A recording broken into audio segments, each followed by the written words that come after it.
As people are having their coffee, if you can join our Slack channel, this is how we're going to temporarily have communications. If you just scan the QR code, it'll automatically redirect you to our Slack channel, and that's how we'll have communications for a little bit until we can set something up more permanent. Thanks.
Good morning, everyone. Just probably gonna reiterate what's probably been put out so far, but our goal today, again, social from this 8 to 9, getting your coffee, but what I want to do is probably about 8:30, if you guys can kind of come back and listen in the last 3 to 4 groups that didn't kind of talk about some partnerships and other things going on yesterday.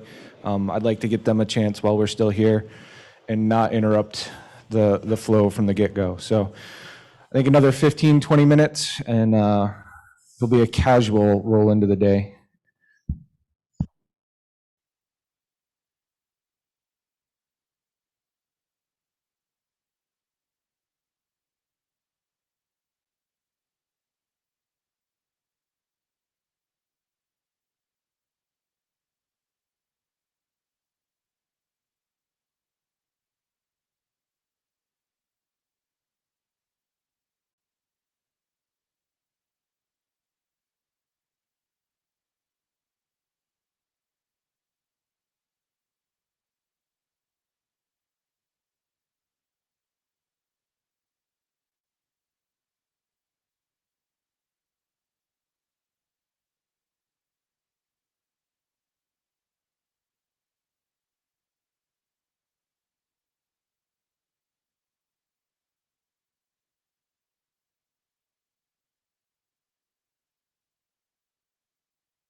Good morning one more time. I think we're going to keep going. There's a handful of folks that got kind of pulled for a whiz quiz this morning, so they'll still be straggling in.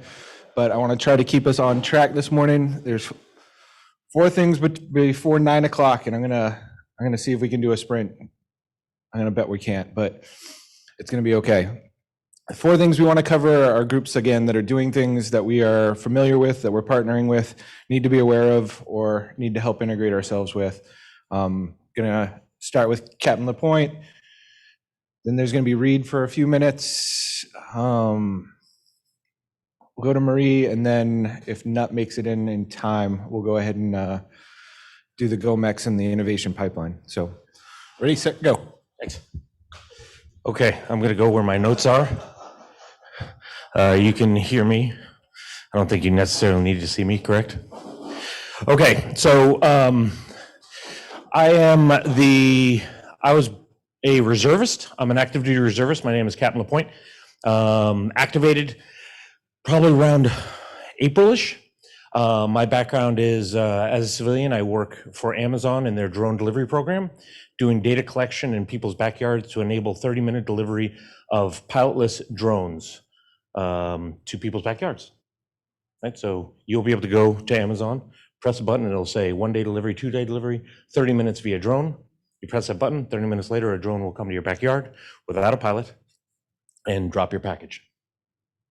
Yeah, it's occurring now at non-disclosed locations. So Primair has been in existence for 7 years. It's called Primair. They've been in existence for 7 years, and there's hundreds of millions of dollars going into it. But none of that they will never put anything out into the public again after the Fire Phone until it's 100% correct. Exactly. Fire Phone, Amazon's Fire Phone. Amazon had a phone. It did very badly. Okay. Military-wise, 23 years Navy, was the stood up NSW's reserve UAS capability and was the CEO of NSW's Naval Special Warfare's reserve units for UAS. So they send down, and those are 70-person units, and they send civilians downrange with SEALs to do Group 1 through Group 3 operations ISR. Okay, so that's my background. Great. I arrived, and Michael Stewart actually does what he says that he does. I said, hey, what do you want me to do? And he said, I don't care, just find problems and come back and talk to me. It took me about a month and a half to figure out that the few things that Craig doesn't know, which it took me a while I kept on asking questions, and he would already have the answer, and that's annoying. So I eventually had to stop talking to him and find things that he didn't know. And Matt Jerby, whenever I was sort of not feeling great about things, I would stop by his desk, and he's always smiling and positive despite taking a face full of nickels on a regular basis. So I took Michael for his word, and I went and then started doing the research, long-range research, which was AI, data, Jake, Maven, AI task force. Okay, start doing that, sort of creating the connective tissue there. Looking at joint qualifications, certification designations for personnel. Started talking to all the reserve COs and active duty COs of UAX units. And the 3 major lines of effort that I have at this point are NSW. So NSW has been doing unmanned systems for a while, okay? And if you look at all the other services, the Navy is the least mature when it comes to UAS. All of them are more mature, okay? But we're the only people that operate in all domains. Very interesting. Why I mention this is NSW is creating next week, commissioning Naval Special Warfare Group 8, which is the combination of Naval Special Warfare Group 10, which owned UAS and ISR, and Group 3, which owns all subsurface activity. So they're now going to have unmanned systems across all the domains in a thing called NSW Group 8, and they operate and they do trial and experimentation at GIFIX regularly, and their big exercise is a thing called Trident Spectre. And if you're not aware what Trident Spectre is, I recommend you do some research. Yep. But if you want to see in real time experimentation, modularity, adaptability, Trident Spectre and Group 8. So when I've talked to their N9s, Dr. Bruce Morris and things along those lines, NSW is really good at miniaturization and modularity of their unmanned systems. Okay, they're now moving to common communication and autonomy. All right, and then the main thing that I've been focusing upon is the Chief of Navy Reserve has a thing called his fighting instructions, came out last year, and his major line of effort, which I'm the action officer for, is emerging technology in unmanned systems. Interesting. The reserves are all around you, and you can pay for them in a variety of different ways. Okay, so for example, at Maven in FY22, there's 8 reservists that are going to be on full-time order there, just Navy. At Jake, Joint Artificial Intelligence Command, there's over 30 reservists and Guard, okay? And Jake pays for those reservists, the reservists, out of operational and maintenance money. So they convert it to personnel money and then pay for orders. Just in case you're wondering how you can pay for things. They just steal money from someplace else and turn it into people, okay? Maven has 8. The Surf Devron 1 is going to have 100 reservists.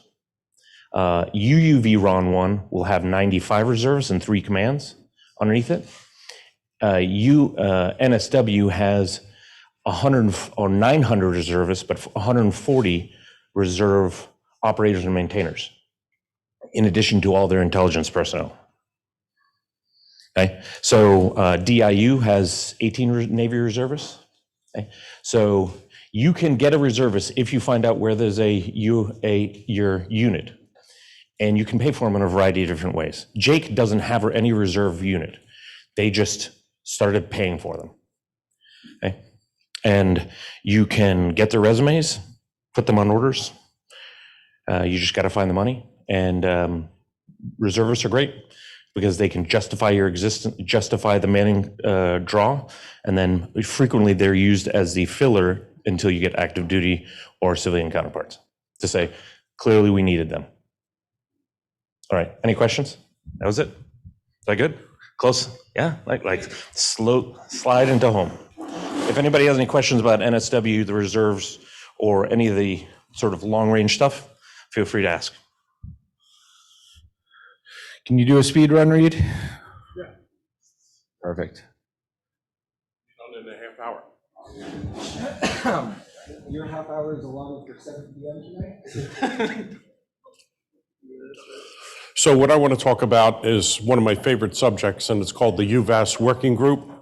A little bit about myself. I'm the director of Unmanned Systems at Carter-Rock Division.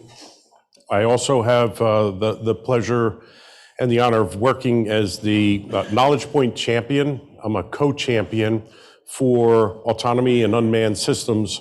Gustavo Rivera is SSTM from Dahlgren. He's co-champion also in this area. And this is how, and Chris Egan, SSTM up at Newport, and Dan Cusick down in Panama City. Between the 4 of us, we're the Knowledge Point champions for the NAVC NICE 219 portfolio for autonomy and unmanned.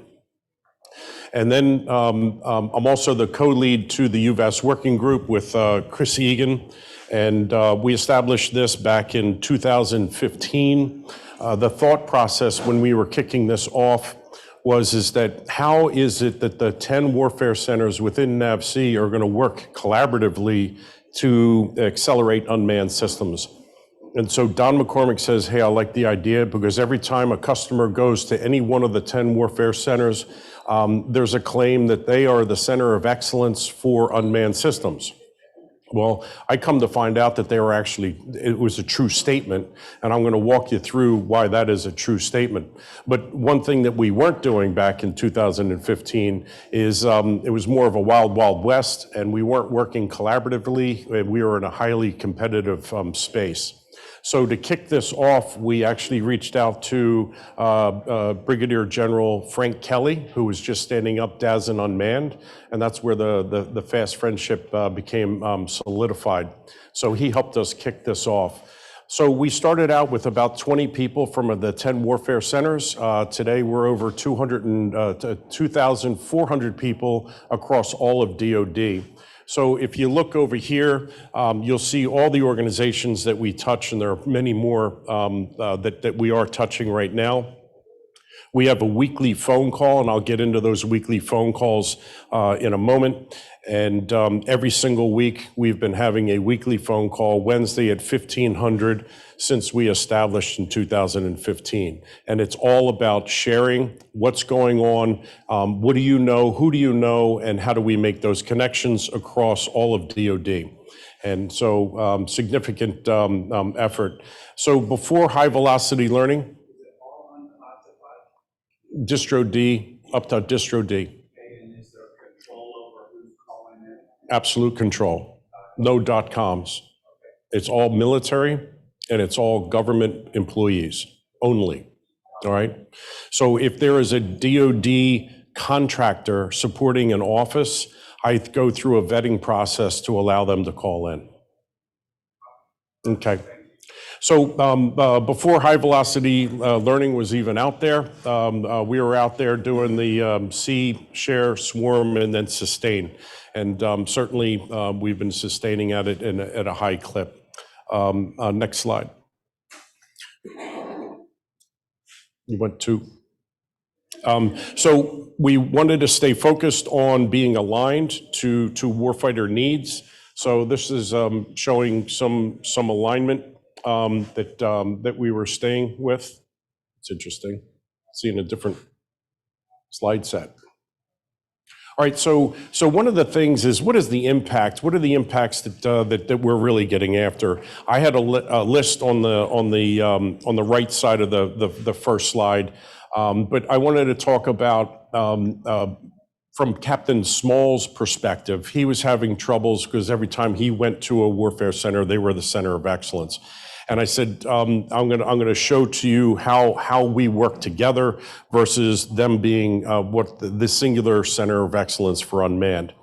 And so he says, look, I need to figure out how we are going to get after the development, the test and evaluation, fielding, and sustainment of his portfolio. He was looking at the time about over $7 billion worth of portfolio, and that was his big concern. So he asked Chris Egan and myself to put together a complete workshop on how we could do that across the 10 warfare centers, NIWC Pacific and CINMOC. He wanted to bring in the operators on the undersea side. And so we stepped him through a whole workshop, 2 days, and then out of that, we had to get after some of the real hard problems, which is what are the engineering agent requirement documents on who's going to do what, and step through that. So that's been a long process that we've been going through since we've hosted this 2019. There's a quick look report on all the findings there. It was a long 2-day event. Next slide. So how do the NAVSEA warfare centers come together? And it's just not NAVSEA, it's also NAVAIR, and there's also NIWC that pulls in here.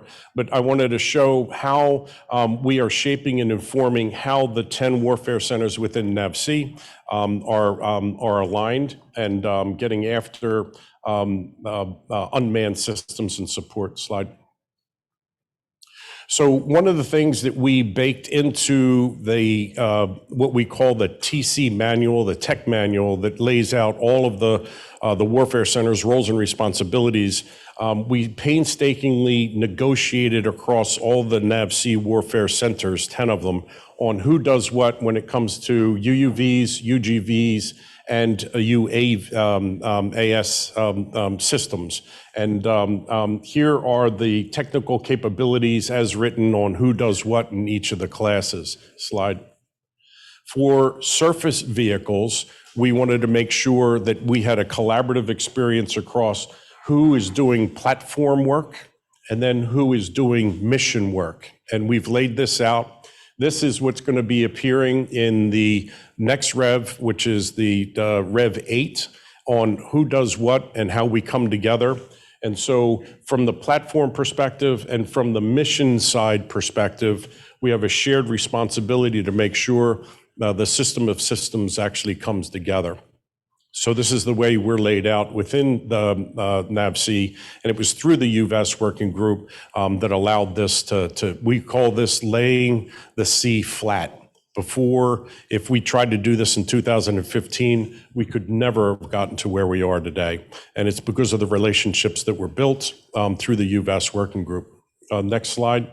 And is there one for, so this is surface. If you go back to the previous slide. You can do air. UUVs, UGVs, UAS. Who does what in the zoo to get all that done? So just, I'm curious, this looks simpler for who's doing it compared to surface. So, I mean, Well, if you get in here, you'll see for UAS, right? That's PC 26, 28, 30. Okay. So there's a lot yes, of okay. there's a lot of granularity that drops in here. All right. Okay, and a question, and I'm sure it'll come up, but I'll just ask.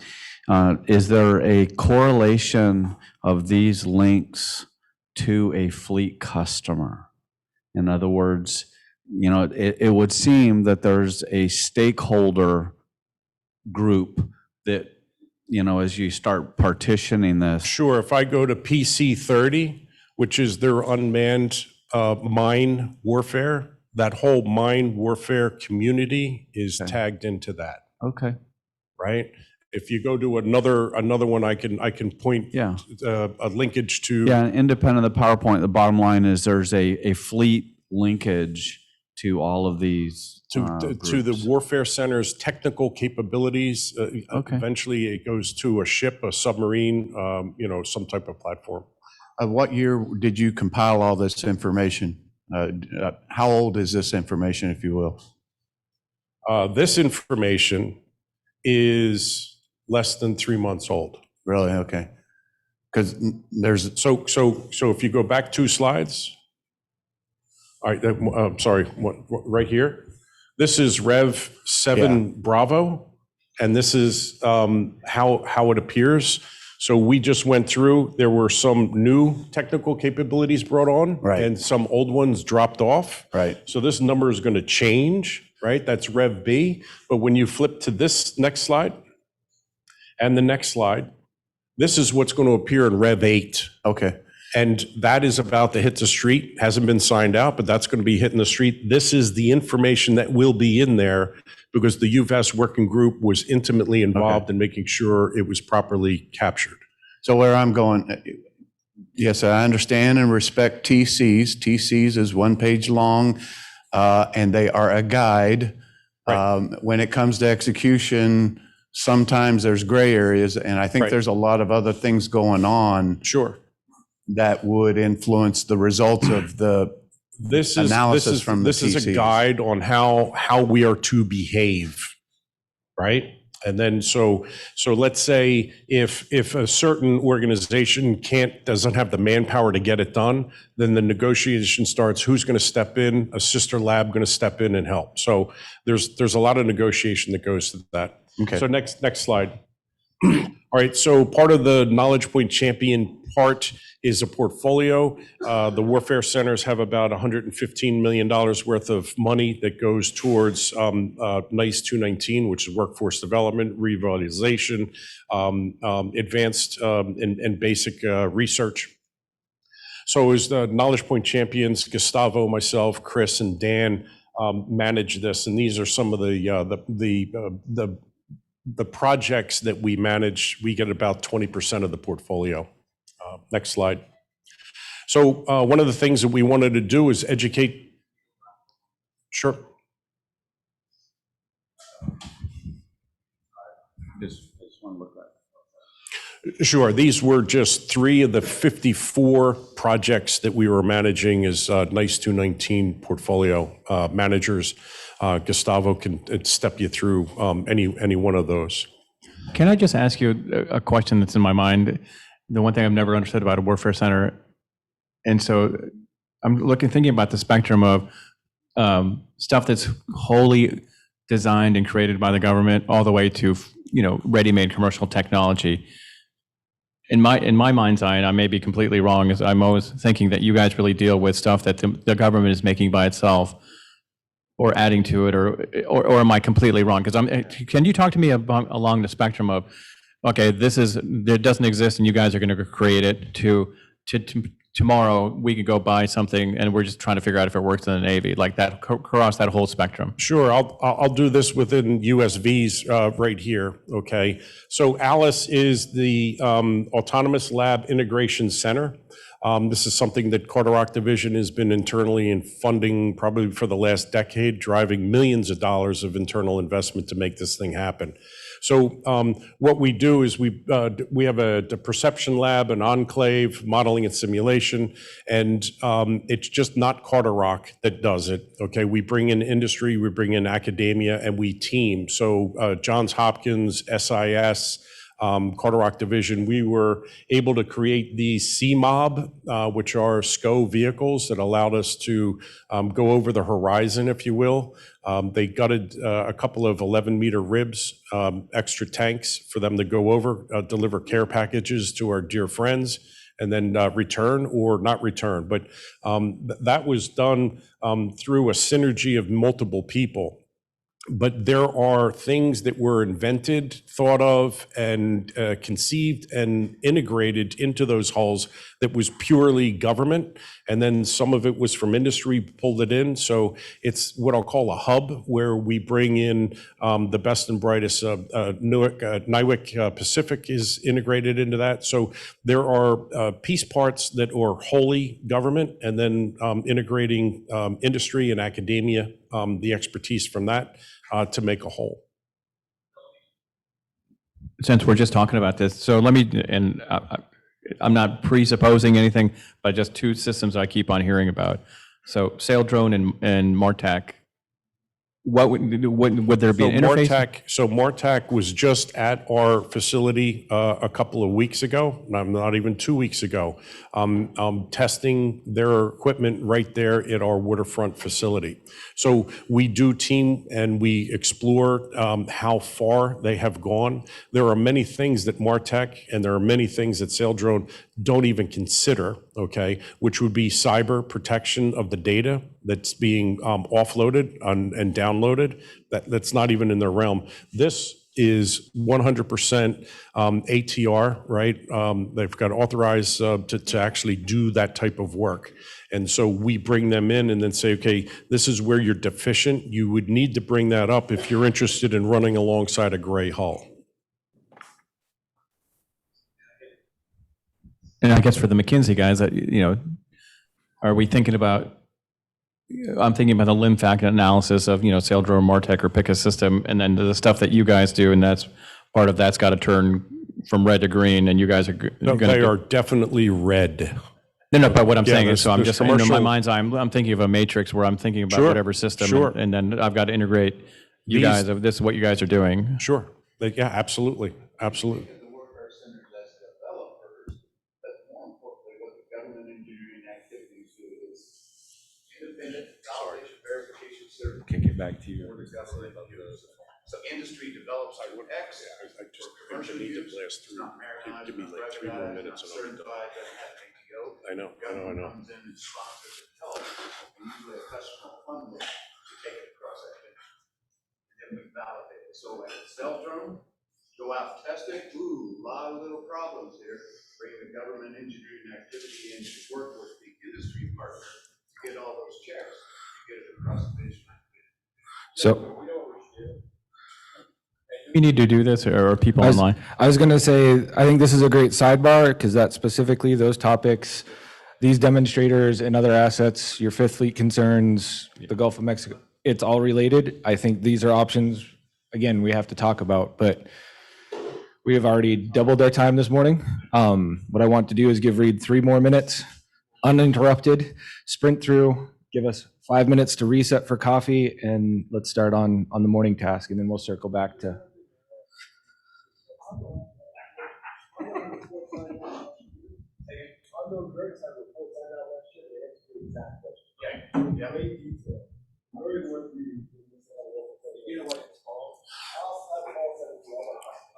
Next slide. So one of the things was workforce development. So we worked with NPS. They developed a robotics engineering certificate program for us. You take 4 courses, they give you the certificate. If you add systems engineering on top of that, you get a master's out of NPS. Our first cohort was over 70 people across the NRDE. They are inundated. The roles have doubled again. So there's a large flux of NRDE folks popping through.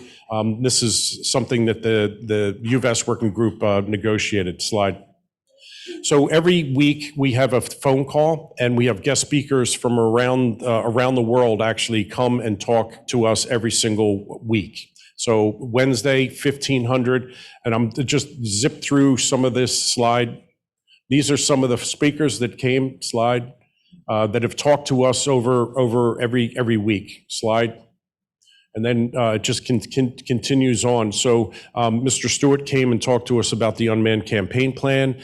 We had Pete Small come and talk to us about his PMS 406 strat plan. So we have NOAA came in and talked to us about their AI plan. So every week, we have their slides, and some I have recorded. One was OTAs, slide. Was OTAs. So here's Mr. Stewart and Captain Small. And then Hallie Balkin from DAU came and talked to us about OTAs. I recorded that because that's an accelerator we really need to get after, and that's available all online. Slide. All right, next I wanted to talk real fast about whole of nation approach. So Mr. Stewart, Craig Sawyer, Dorothy Engelhardt, let's see, AUVSI, we're trying to get a whole of nation approach on how we're going to do unmanned. It's an add-on to the campaign plan, the follow through. Because industry was not involved in the CTF that Pat Buckley and I shared earlier. They had no knowledge of that even going on. And also the DASN roadmap, DASN Unmanned roadmap that came out in 2017, they were not involved in that, and it was not really readily shared with them. So we wanted to take a whole of nation approach on 3 prongs. 1, connectivity. How is it that we can get DREN, SDREN into their organizations so we can start sharing our warfighting priorities, and they can be sharing us their database on all the items that are being built in 60 countries that could be available to our warfighters, and we can start getting them out. Not just sail drone, okay? There's a multitude of other systems, ground, air, surface, and undersea. And so the next part is that in that connectivity gets us to LVC. And that gets towards the modeling and simulation that they have. Okay, how do we connect that to our labs and into academia and create that whole piece? So connectivity is number 1. Number 2 is acquisition. What are the acquisition barriers that they're currently facing? Industry is facing, getting to us, and then how do we get past that? And then the third is just coming to a common understanding. How do we get to standards and interfaces, and so the government can start buying at the lowest unit autonomy capabilities at the like a commodity, and start plugging and playing that way. So they're the 3 prongs of the whole of nation approach. We have a phone call every 2 weeks, and we've been at it for about 4 months now, and we're trying to develop and build that out. So that's another UVS piece. So don't shoot me, but what I'm thinking about is what I'd love to be able to do is map the pipeline of, and you just pick a system, Martex, Eldrone, whatever, I don't care what the system is. What does it look like to get all the way to whatever delivered means, right? And where do you guys play and what are the things that you have to go check? Because the idea that I would have in my mind is we're sitting in the war room, Con is there, VC knows there, whoever's there, and we're having a weekly meeting and, because we're focused on a finite number of systems, we're like, where is it now? What's going on? And to prevent stuff like, well, it's going to take 4 months to go do this thing because whatever the paper, no, when does that get done? So we can see a steady march, right? To include standards, because one of certainly the things in my NATO hat is all the STANAGs and people are talking about it, but I never see a forcing function for it. People are sort of admiring the problem, and it'd be interesting to just say at some point we're just going to make a decision on however you go do that to solve that problem, right? And I don't know how you guys are doing it, but certainly in NATO, it's something that they just talk about and wringing their hands about, and I don't know how to fix that force or have a forcing function. So I think to add to that real quick, what I'd love to see is grabbing those 1 or 2 commercial solutions, like things that came out of IBP that are being talked about both for Fifth Fleet and other things we just talked about in here, and actually comparing it to some of the stuff that we already have in the warfare centers or that we've recently tested. Because I think what you'll see is that there are probably still some glaring red dots along the way. And if we can actually get to an 80% solution with like the demonstrator fleet and down at Small Combatant Craft is an answer that we could airlift today and drag to the Fifth Fleet, and it could still act as their proxy. Do we have to go all the way down? The other question I have is I'm sitting here is like, certainly in my, whatever, do we have requirements that are sort of self-inflicted and slow us down? Like, do you really have to go do this test anymore? Does it add value? I've certainly seen that in other programs, but I don't know, All right, so 5 minutes and hold fast for 5 minutes. Get your bathroom breaks, get your coffee topped off, and then we'll be diving into the task. We'll circle back sometime today to get to the innovation pipeline and the sandbox discussions. 5 minutes. Thank you.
You take the stage.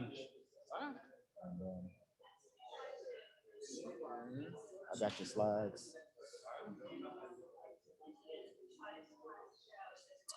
All right, everyone. If you can make your way back to your seats, we're going to go ahead and get started with the next section of the day. So if you can go ahead and make your way back to your seats. Hello, hello. Huh? Oh, got you. Okay, folks, when you get a chance, please go ahead and head back to your seats or your standing position, and we're going to change up things a little bit here from the order of events, but that's okay.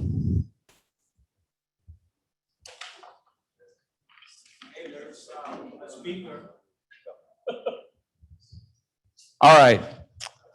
So we're changing things up a little bit. I know on the agenda it had said a day in the life. However, Rodney and I spoke, and the energy in the room, we decided we were just going to go ahead and move into this because it doesn't look like there's a whole lot of low points in this group, and the map was all going to be on the high side of the horizontal line, so it was going to be a little pointless. So this is my spiel. And before I do this, I want to let you know, folks, I wasn't on this team last week and I wasn't given this brief yesterday. So please be kind. I'll make sure it's value added to you. I'll make sure that I whip through it pretty quick and give you something hopefully that you'll find useful as we start to work through this. Basically, this is it. This is our section for the next 45 minutes. How do we tackle the terms of reference task to completion? My name is Todd Gaston. I introduced myself yesterday, but a brief little history, and it'll probably stop some questions and wondering as we go through this. So right now, I'm on rotation here. I'm working with the Tech Bridges team. I'm working with the Workforce Agility team. I'm a floater. I'm going anywhere they need me to because my main line of effort was put in a hibernation status last week, and that's why I'm kind of here now. Past life, I was an Air Force officer, had one of the coolest jobs in the Air Force. Anybody got any idea what it is? It's always funny. No, sir. Cool job. Not my job, though. One more. Anybody else? I was a meteorologist. I was the weatherman. So I have literally heard thousands of jokes about weathermen and women, and my family is brutal. So they have been everything from dad jokes to jokes you would hear at a carnival. Some horrible jokes. So I'm going to be around for a while today. If you got one you think I might not have heard, I love them. Please come over. Let me know the joke. We were talking yesterday. How can we help you out? How can we help focus your frame of mind and your reference for thinking to get you to achieve this terms of reference task, which is a large task? How can we shift you into thinking how to do that? So in my past life as an Air Force officer, meteorology is kind of weird because they separate us out. So we literally have every function a normal squadron has internal to weather. We have training, we have stand eval, we have ops, we have every little thing you can think of. What I did in weather was program management, standards and evaluation, training. So my background is how to look at a process, how to diagnose that process, how to figure out what it is right now and where we want it to be and how to get there. So when we were talking about this, I looked at Rodney and I said, hey, value stream mapping, I think it's good. And he looked at me and he's like, because most of you, some of you, have seen value stream mapping before. The flow charts, the diagrams, the tack time, value added, not value added, all those steps. Not going to give you any of that. So slide. This is going to be value stream mapping with a twist. So looking at me, y'all can tell I'm kind of a big guy. It's okay. I'm good with that. What's important to big guys? Anybody? Food. So I looked at Rodney. I said, Rodney, this is how I would do value stream mapping. Rodney, what's your favorite sandwich? Italian BMT. Italian BMT slide. Boom. One of the signature classics of Subways. Love them. But when you look at that, what is that? That's a sum of a whole bunch of parts. There's a process that we've all seen people at Subways go through from the start of the line to the end of the line, right? So I looked at Rodney and I said, Rodney, tell me about the BMT sandwich. What are the scope of requirements for a BMT sandwich? And he said, you remember? Foot long, toasted, it's Italian, has vegetables, and mayo and mustard. So pretty basic, but you have to have that frame of reference. You have to define the scope. You have to have the requirements before you start. And in this case, Rodney's the customer. You've got to talk to the customer, because if you provide the world's best widget and the customer doesn't want it, it doesn't matter.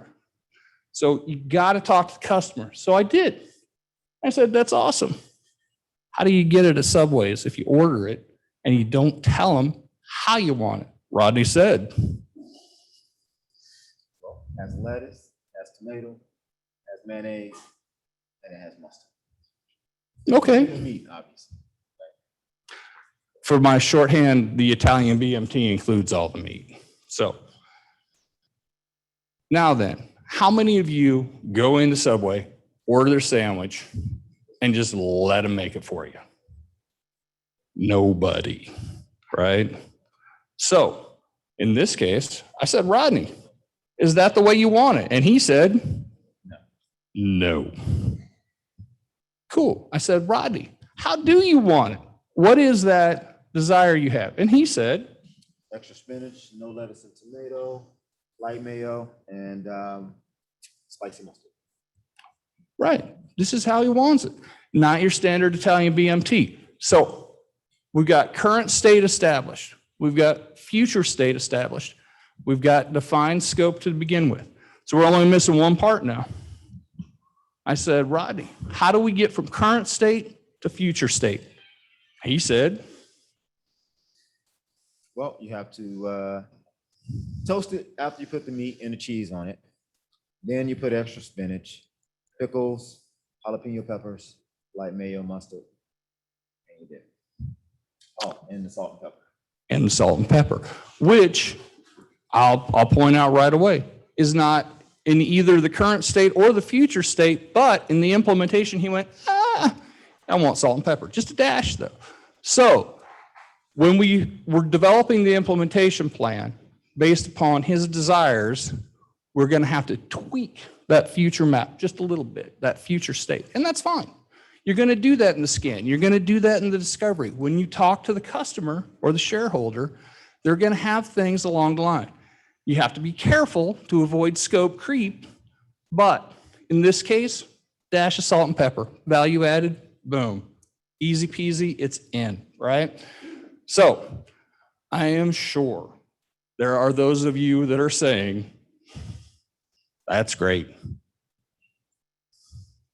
Why are we talking about subs, right? If I was in your shoes, I probably would right now, or I'd be hungry. Because as we already established, I'm a big guy and food is important to me. So this is why it's important. We're here today and yesterday and the day before. We're doing unmanned TOR. So how are we going to do that? Well, one of the frameworks you can use is that process we just walked through. So here for defined scope, what we did as a group yesterday was we pulled Craig aside. We said, hey, Craig, he's the customer. He's the guy that's saying, hey, can you do a team building thing? Can you help us shift into the mindset to kind of do this, right? Absolutely. Craig, your customer. So how would you define scope? And he popped off terms of reference to include. I'll read them for you because I know you can't necessarily see them through my big head. So rules and responsibilities, mission and organizational chart, way to achieve 30-day, 60-day, and 90-day goals.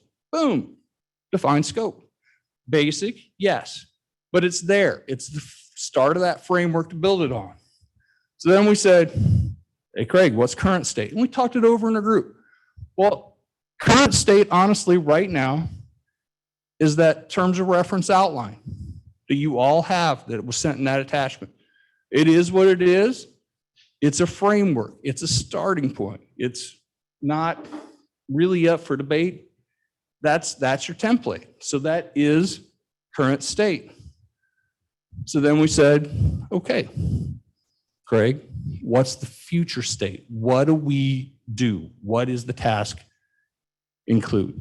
Well, the completed terms of reference will include well-defined roles and responsibilities and authorities. It'll have a well-planned out mission statement and organizational chart. It'll show a pathway to achieve those 30-day goals, the 60-day goals, and the 90-day goals. Once again, not all encompassing, but it's a framework. It's a start. Can I make a comment? Absolutely. So what I like about it is that it's the goal to achieve. It's not how we're going to get there, right? And so Right. going to Paul's and I, when we did the kickoff, is really having very empowered leaders who are going to figure out how to get there. That's the goal.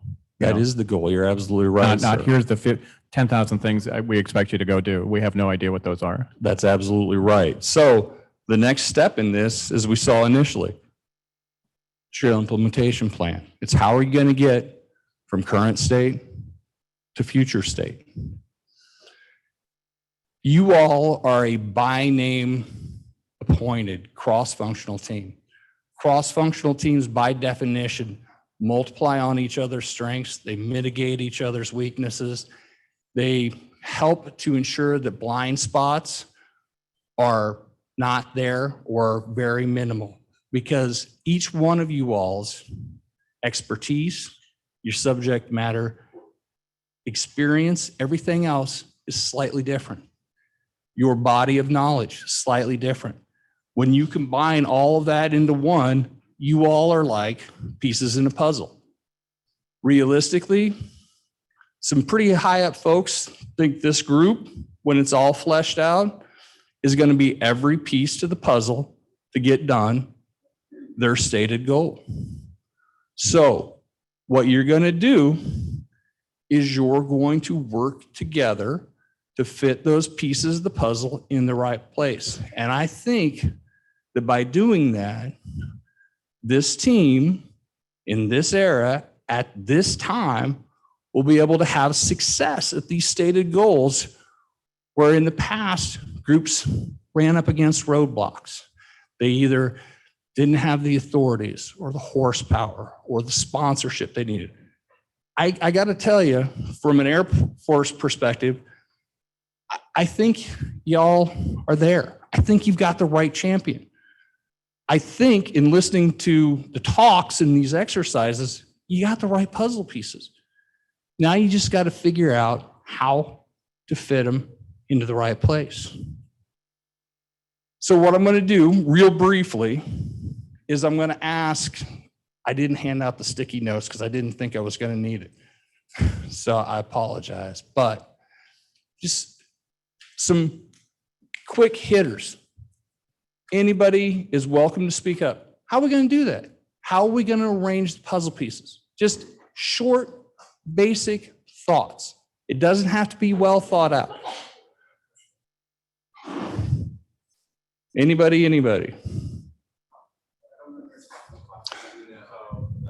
It's okay. So in developing the implementation plan, what do we know we already have right now with which to start on?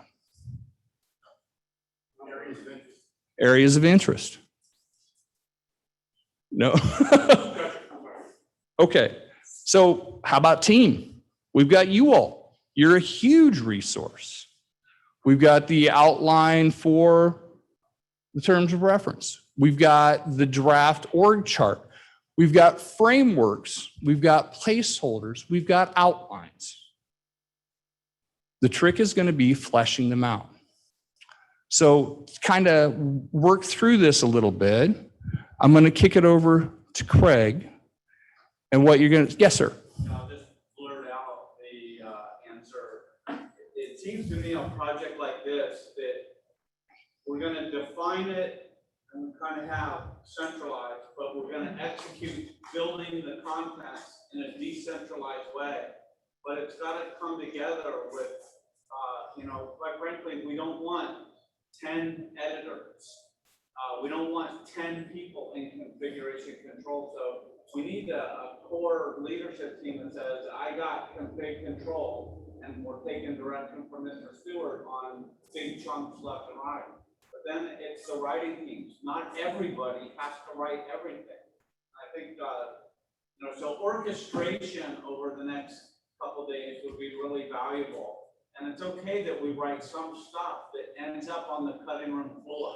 Just because you wrote it doesn't mean it'll last. But we should be less worried about perfect and just get the concepts down and trust in the leaders to sort of get it synthesized to a clear vision. And then this will be the end of my blurt out. This can't be a novel. It's a short story. It's got to be comprehensible and digestible and actionable. So we can't just clutter ourselves with all this crazy gobbledygook that we're so capable of generating. It's got to be crisp. And this includes Actually, I'm really, really happy you said that, because what we're going to do next is. Can I piggyback on that? Absolutely. I 1000% agree with everything he just said. I mean, when I read a lot of these things, I can just, a lot of times I read the attributes of something, in my previous life as DCMO, I got a lot of projects thrown at me they were trying to kick off, and it would be like, we're going to be world class. We're going to be network centric. We're full spectrum. I don't know what any, and there'd be qualifying statements that it sounded great. I have no idea what you're trying to do. What are you specifically trying to accomplish? What does that actually look like? And what are you going to hold somebody accountable for, right? And especially on anything IT-ish, it was like, we're going to be world class. Okay, I can't measure that, right? And to me, the difference on the weapon system is, if you're waiting for an F-18, I'm sort of expecting 2 engines to show up, 2 wings, 2 tails. I kind of know what that looks like. I want to make sure that in this, we know what it actually looks like. It's just not attributes of, we're going to be a world class and fully integrated and unmanned are going to be a trusted system. Yeah, all that stuff, but what are you actually delivering? Yeah. Yeah, so what you're describing is like a future state. What we define right now presently as the future state are those 5 sticky notes or 6 sticky notes that describe the future state. That's all we need for right now. Maybe later on down the road, we can add, after that 90-day mark and we decided we want more, we can come back and do this exercise again. But for now, we just want to fill in the blanks to complete the document that meets the requirement for the future state. Which is actionable, digestible, concise, everything that y'all were saying. That's absolutely what we're looking for. And go ahead and click next slide. What we're going to do is I'm going to kick it over to Craig. We're going to go through some draft roles and responsibilities. And we're going to get your input and we're going to start building them. So before we hand it over to Craig, we think this is a great starting point, because once we identify what the roles and responsibilities are, and we have a great description on those that everyone agrees on, it's going to dictate to some degree who's going to do what for the rest of the document, because those expertise are going to sort of identify themselves. And you can say, hey, based on your expertise in the description of this role, this person and that person would be more appropriate to fill in this part or take the lead on this part of the document. Okay, so I feel like this is a great starting point to really nail down, and it will help develop the rest of the document. And what I would ask is, while we're doing this, please go ahead. My typing is horribly slow. I have the fingers of a football and basketball player. I can't type very fast. Right? If you'll write it down on a sticky so we can capture the information, so we can flesh this out, so we can capture your thoughts, go ahead and give them up to Craig. So everything is captured for this team and we can build off that. I would greatly appreciate it. Thank you all. All right, test. All right, again, kind of as we were flowing through this idea yesterday, and thank you guys, kind of that's an excellent segue and an excellent start. As Rodney also mentioned, when we were trying to look for where's the first place to take a bite of the elephant, where's the first place to kind of go after this, I think everybody's eyes kind of went back to Well, we'd love to talk about team organization. Well, how do you know if your organization's right if you don't know what's actually going on inside the organization? Let's bring it back down to things that also make it personable or personal. Which typically goes straight back to the roles. So for everybody's awareness, again, we started with a small team that was going back and forth with the VC no SIG team to try and get this assumption right. What is our going in stance? What do we think the team needs to do? From a small team, that got communicated, that got refined in several iterations, and it got us to this starting point. So again, we want to say this is the assumptions, this is what's going in. We have something to start with, but we want to make sure that this is right. This seems to make sense. Do we need to add anything to this? Do we need to take anything away from these things? One example of the idea is, okay, this is great if we have a 1 or 2 sentence PD or description by description, what we thought the team was going to do, how it's going to interact. Do we need to add something that says who do they interact with? Do they have to report to somebody? Do they have to coordinate with somebody? Do they have some sort of key linkage that they're responsible for? But this is all the kind of stuff I want to put back out to the group to start actually building on this. If you want to go down, we can kind of talk about those first 2 or 3 roles. And if you'll notice, there's 2 more pages behind this when we talk about a 40-person task force. So I think if we just start at the top here, it's probably a little too thin for everybody to read at this point, right? Actually, can we do one thing? Do we have the org chart put up there? I think it's up there.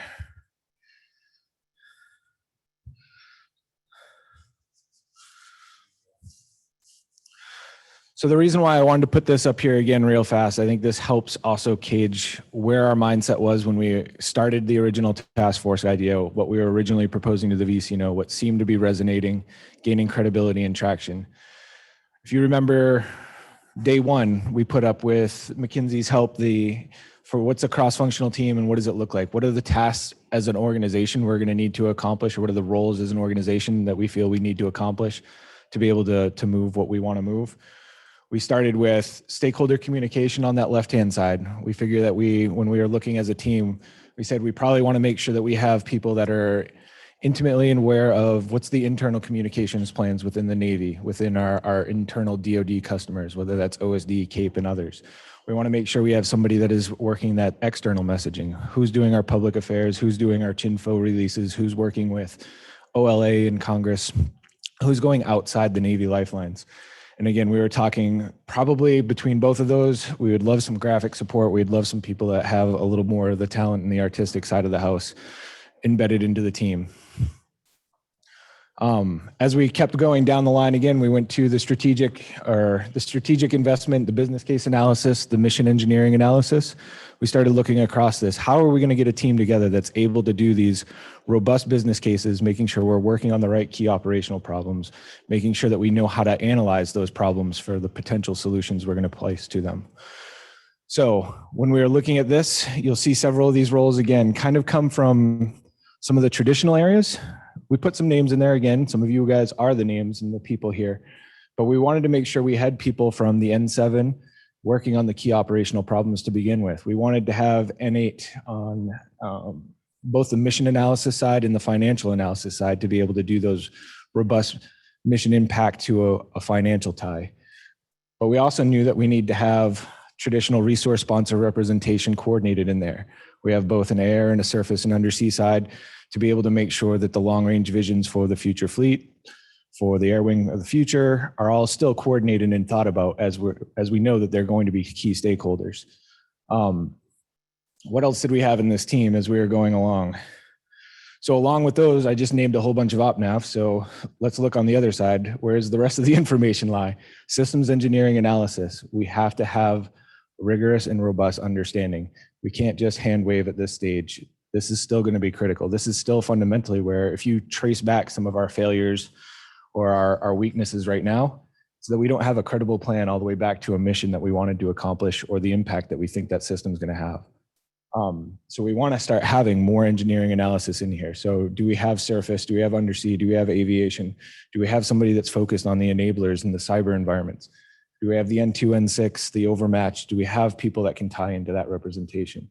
And that's what really is making up this kind of the left-hand side as we move into the LIMFAC analysis again. Do we understand those technologies? The last couple of days, we talked a lot about the war room, and we got to go to the war room yesterday.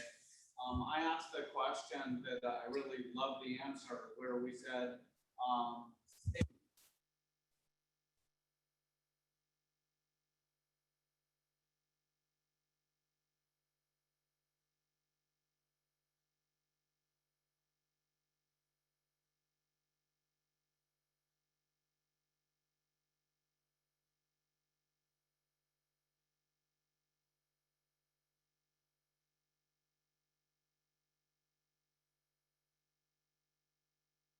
you can't do it all. Yeah, you probably can, but we'd like to keep you around.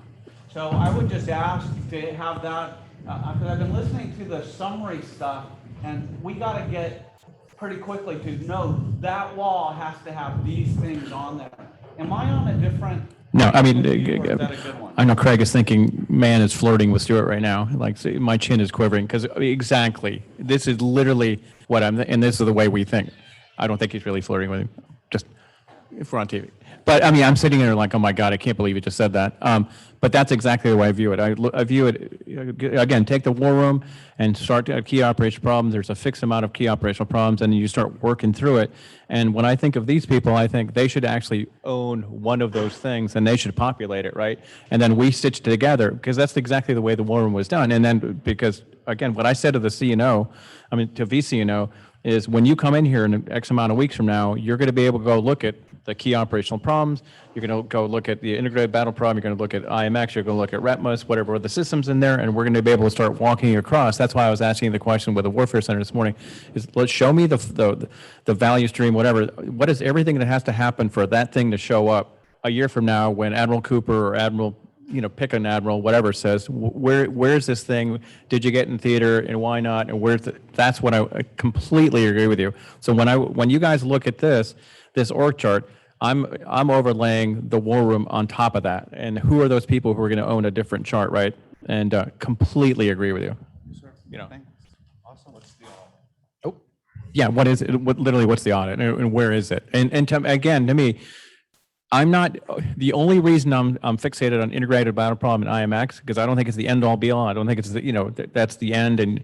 And I, Stuart, you're focusing on shiny. I get all those, I get all that, right? What I'm trying to do is, right now I've got warfighters who are engaged, who think they know what they want. And I want to run the systems that they're interested in through the process, and then see if the process actually works. And then hopefully we open the aperture and we start looking at different things, right? And I get all that, right? And I know there are concerns about, well, you're really fixated on like 3 or 4 systems because they're fixated on it, right? But I just want to build a process of what that looks like, and then just get the machine going and whip it up faster. Yeah, quick question. I may be missing something in regard to the org chart itself, but we've talked a lot about the customer in this and over these past few days, and I'm wondering, where is the box that deals with customer feedback or customer metrics, that type of thing? So, excellent point. So again, when we were doing iterations on this team, we asked the group in our team, do we really see ourselves being able to get a direct fleet representatives on the team, pulling them in as a full-time member?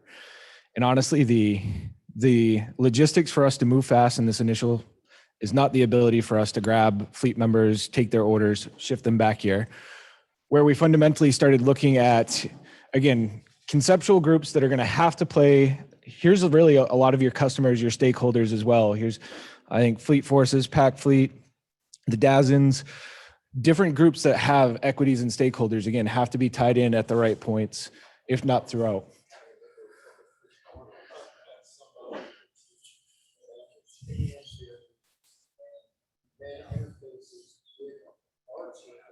Yep. So,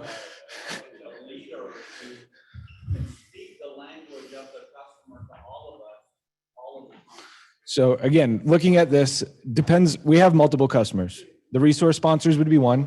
The fleet's going to be one. The PEOs are going to be one. The S&T and the NRD all have these.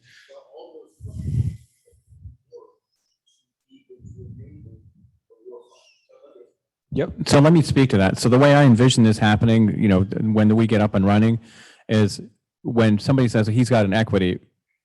And I understand your language, and I'm not, but I want to know specifically what does that mean, right? So when I'm thinking about overmatch, I don't want a guy who's sitting there drooling on himself, playing Sudoku or whatever.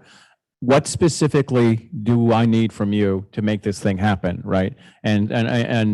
And he's got to know, what is the load on the network, or what's the standard? That has to be answered, right? Not just, hey, we're going to sit there and we had a nice discussion.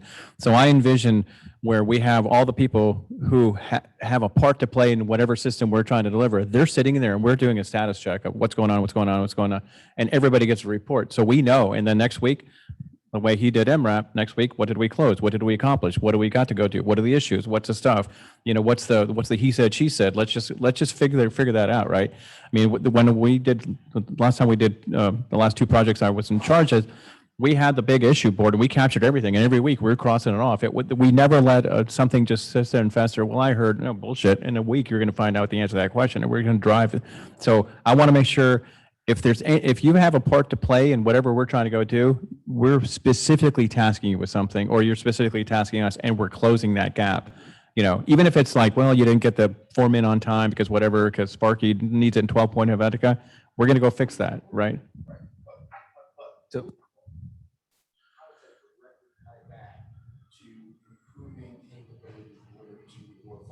So I think I listen. I'm hearing your words. I'm not understanding the nuance of the question. The nuance of the question is that those metrics are measures will allow us to understand our performance in delivering that capability that we're addressing with quantifiable. Give me an.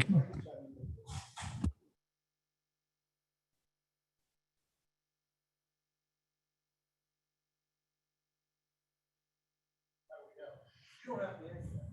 The back end is how do you lay that out? You have the baseline, that key operational problem, notice this is, it's not going to drop my black box over here. And when you do that, because of this, those numbers get better. This is why.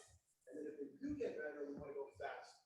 And then I want to leave behind, I want to try to program, and I want to put it back on. If you want to do that, you really want to go, first week of September, running off of this 100.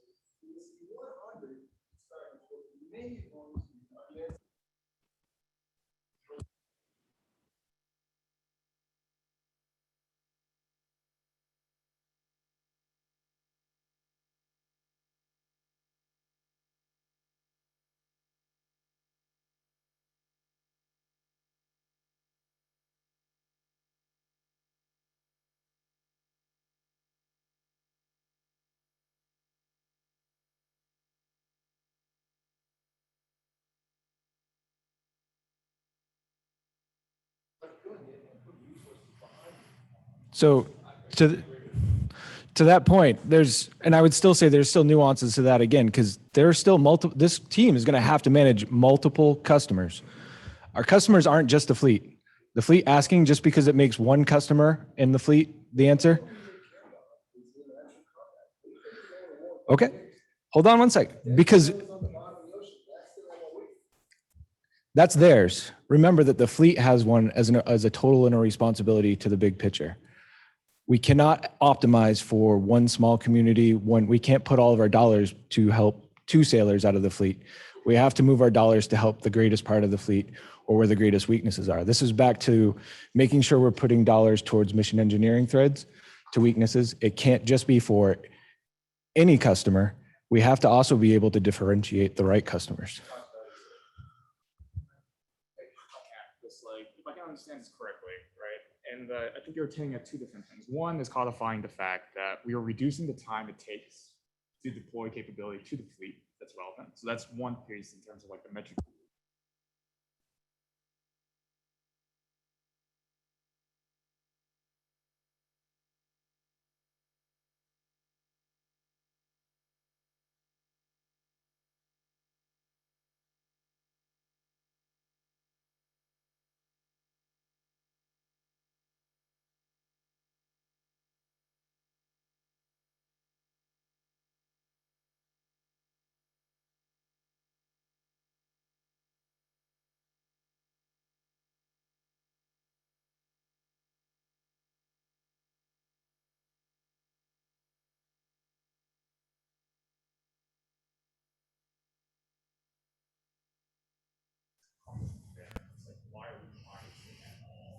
then like the overall mission is to accelerate that engineering to the final stage actually.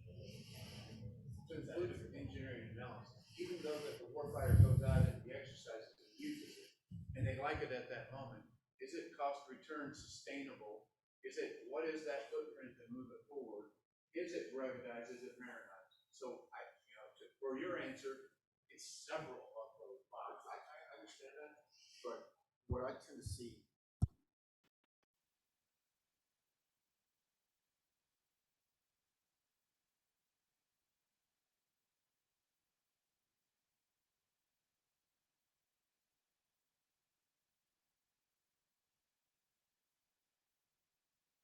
I think what we're doing now, and we're going to map it to the war room slides, is there's going to be accountability within each of the boxes for the accountability of the org chart. We're going to measure the majority of those boxes collectively to see if we're moving. So the way I envision it, so your point and his point, I think I get what you guys want, right? Is that you know, a year from now we're in there and hey, it took us 42 days to get through this thing. Tomorrow, you know, next time we're going to do it at 35 days. I think my problem, and I may be completely incorrect, we have no idea what those days are. So we're just baselining it right now. And so right now I look at it as kind of, you know, victory for me is, can I just define the process so I can understand it? And then we're all looking at the same process and we're just trying, you know, we're just muscling through it and make it go faster. And then we start refining it, right? Is the way I kind of envision it. I may be wrong. And you guys may have, and I'm going to suspect that you guys already do have, everybody's got a process, right? Can I just stitch them together to get the overall process, right?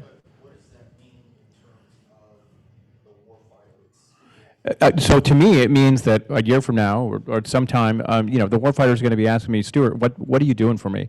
And I've got to be able to give them very specific feedback. Not, hey, we're getting after it. I'm going to get a 2x4 in the face, or here's my Venn diagram, or here's my org chart. I want to say, here's your thing. It's going to show up in 67 days, right? Or this one's going to show up, and here are the 14 things I got to go do.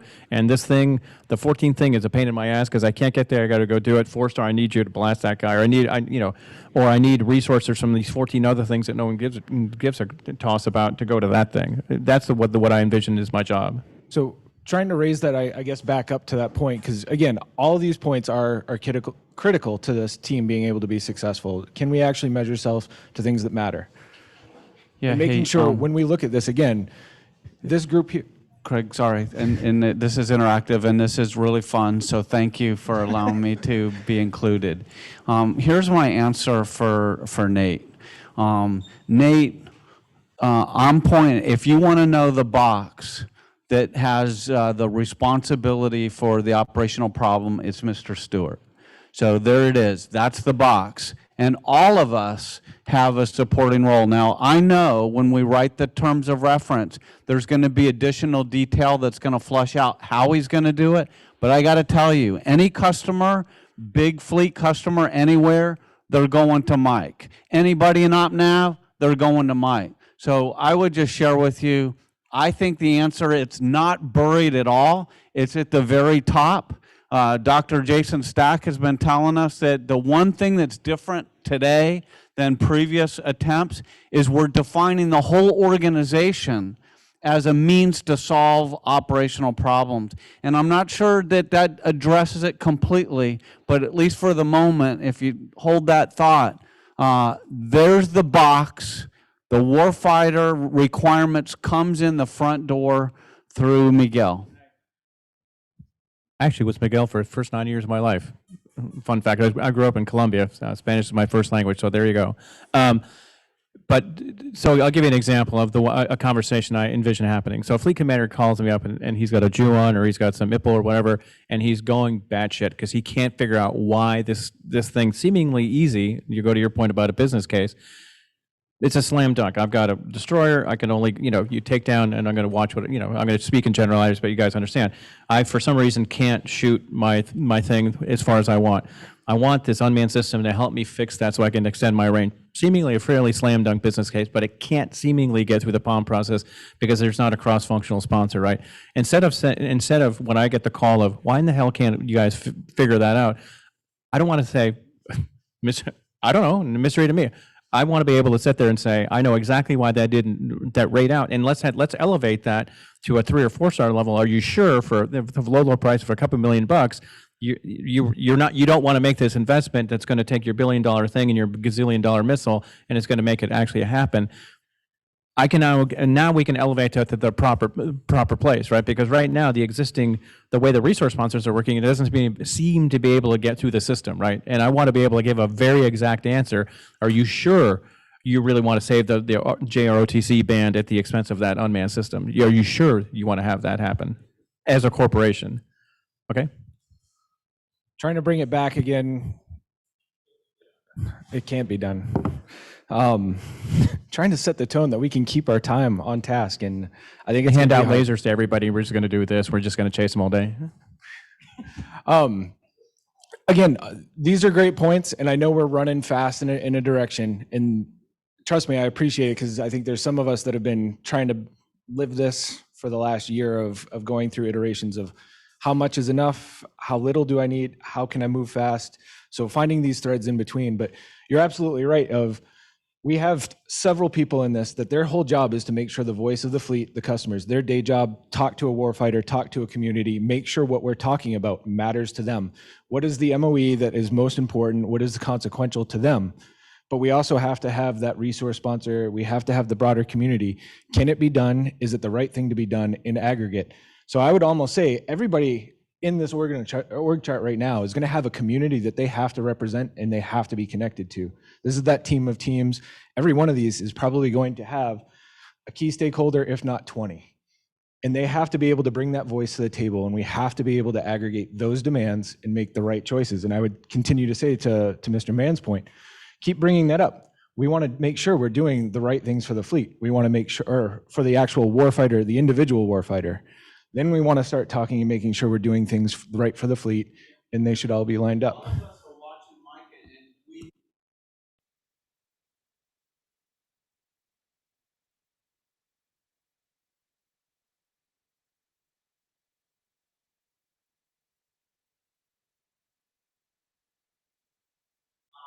Force multipliers of the direction coming in. And as we start practicing through the machine, people will emerge where, oh, they're really good at that, and we start crystallizing it. Yeah. But this will be an aligned team.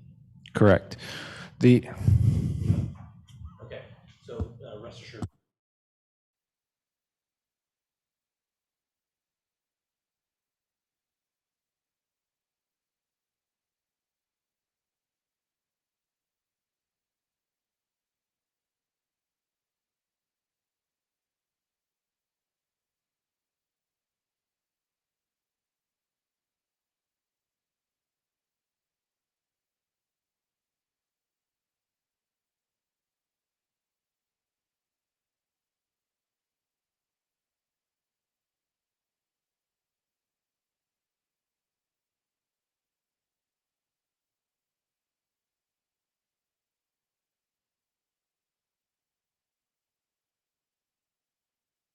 But I thought you were going.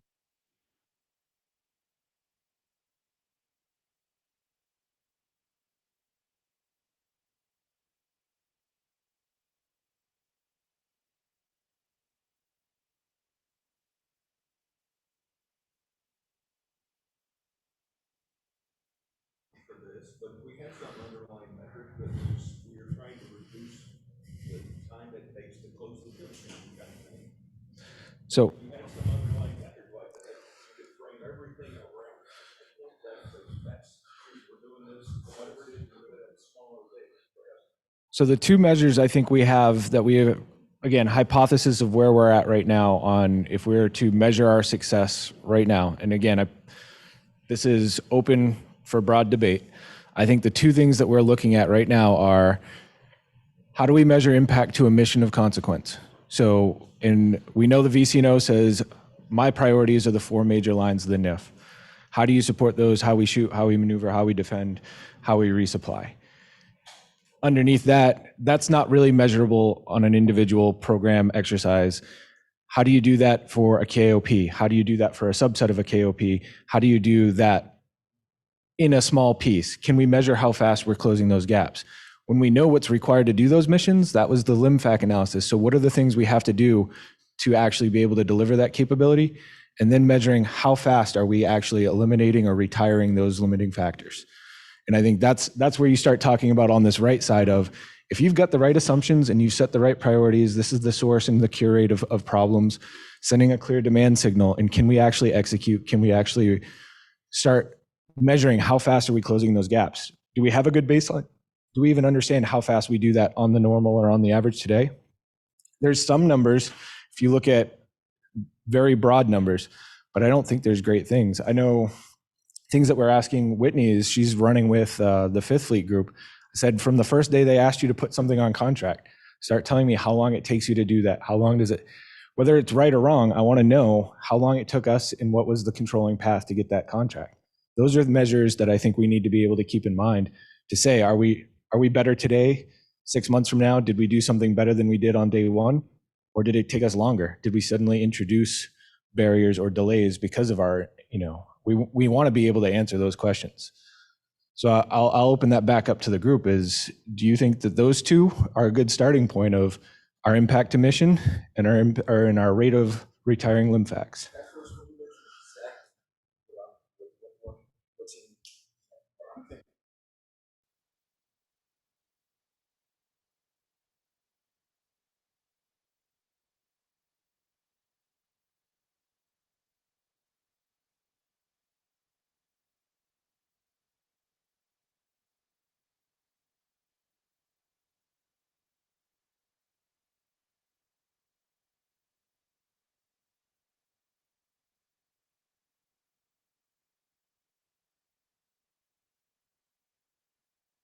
So I can foresee, I mean, as you're saying, and I get where you're going, and I can foresee having, again, if we're going to focus on a finite number of systems, time that thing has been in the process, right? And the next question somebody's going to ask is, well, why did it take that much time?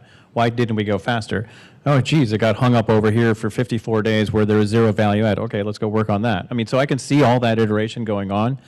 And so I think we probably can do that, right?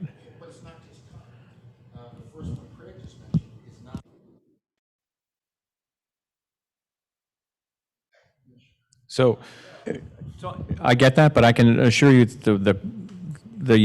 yes, but I can assure you that the gun that's pointed at our head is what the big one is time. You guys are just going, this is just taking too long, right? And I'm happy to refine. I'm not trying to shut you down.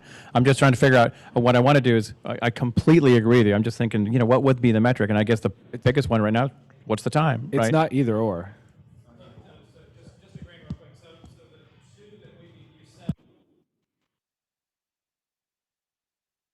That he said yes to warfighting impact as is quantified by MOEs at the high level, and then I've got MOPs down at the more precise level. So warfighting impact, number one, and number two is what Michael just said. It's how long does it take me to realize that warfighting impact, which includes the goodness of our processes as well as the learning we are going to be implementing along the way. So those two are where we started. And that's what the VCNO was like, yes, that makes sense. So I think anything from there would be icing on the cake if we need it, but do we?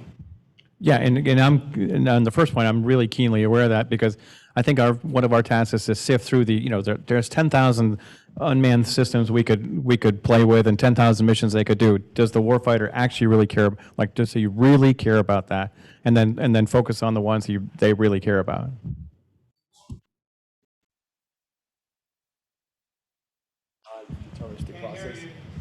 I said, the only thing I would add to that is measuring gaps is a dynamic and not a deterministic process. Plus, the bad guys got to vote. And DOPACOM, the ICPOs come out every year, and they change. They change quite dramatically. Getting the agility down and keeping the gap in view, but not getting too married to a specific set of metrics that define that gap. What really matters is it works in the hands of the warfighter, and it reduces the outcome on the blue side versus red. So fundamentally, there are different ways to measure that, but I agree with you. That is, as we were kind of going through the war room yesterday, if you notice, it's not, the POM isn't built upon, did I pour money and fill a hole in a gap? That's not how we just spend money until the gaps feel good. if you look at it, the CNO's guidance for where we spend our money goes upon where's my strategic priorities, does it meet all these other things? And that's fundamentally based upon an aggregate, not only my gaps, but where's my opportunities? Am I actually providing the advantage for the warfight and the strategy for the future, which is in context to the enemy? So making sure that we do some of the things that I'm familiar with that I see in OpNav. When we do the racking and stacking in the palm, one of the biggest influences is those mission engineering or mission area analysis, or the old Wicca cards. Did you have an impact to a warfight? At what time frame in the future of the force do you actually see your realization of those returns? There's not saying that's the right answer. I think that's a piece of it. I think that's one that we already know is one that is credible when we try to move resources. But again, it's a piece of that puzzle. But what I like about it is, you're right, is it's not based upon just filling a gap. It's, does it have an impact against a threat?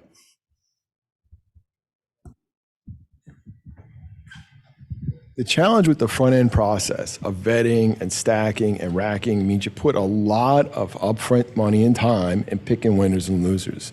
And when you do that, you're not really good at it. We suck at it. The way the warfighter does the big fleet exercises, and they just set the goals. Everybody shows up with their toys and look for money. Once you can separate yourself from owning the platform, owning the process that gets it out there, and just deliver the capability, now you're VC, you're Sand Hill Road, right? 5 guys come up, this guy says, I want this, this, and this. He made it through the exercise. Now you can invest the money in cybersecurity. Now you can invest the money in WeServe. Now you can, if you try to hang all that on every idea that comes through the door, you're gonna deny yourself a much broader view of all the options you're not getting. Plus, the warfighter, the window PACOM is not following any of this. They open the door, put the message out. Anybody shows up with a clearance, they're in Hawaii in 2 weeks. You can watch 100 experiments come. You can watch 80 experiments die. You can 5 that he says, I need tomorrow. And that's when you guys jump in and says, you know what? I'm going to do an RDC on this one, and this one. And he's going to help you with cyber. He's going to help you with data link. He's going to help you with WeServe. So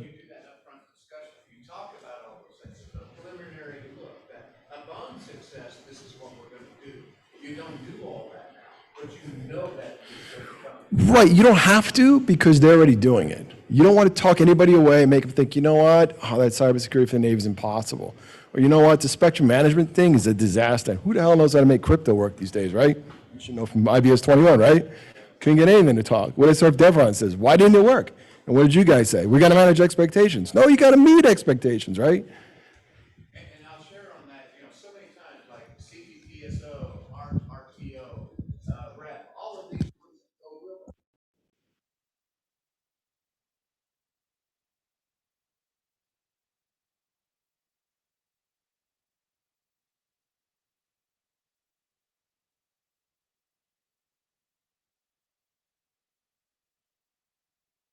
Do that analysis and say, okay, now let's go. And when we get down on success, we got to do this. You're all planned and prepared. Success is going to be right. You're not going to get everything. It's going to be holding back. It's going to require more money. Then you get started. But you see the picture. Get started. Let's see the picture, right? See the finish. The movie is a ready to play. Yeah. You just got to go to the shop. all right, what I'm going to do with this has been great discussion this morning. I think we're evolving our understanding, and I think we're actually getting progress, even though, like I said, I think this is exactly what we're here to do. Going to give 10-minute break. Going to come back. I think Captain Jerby has had a stroke of brilliance, and he's solved everything for us. So he's just going to wrap it all up in a bow, and we'll have happy hour by noon. Maybe not, but 10 minutes.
All right.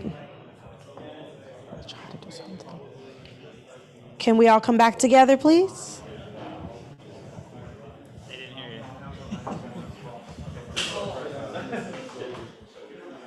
Can we all come back together, please?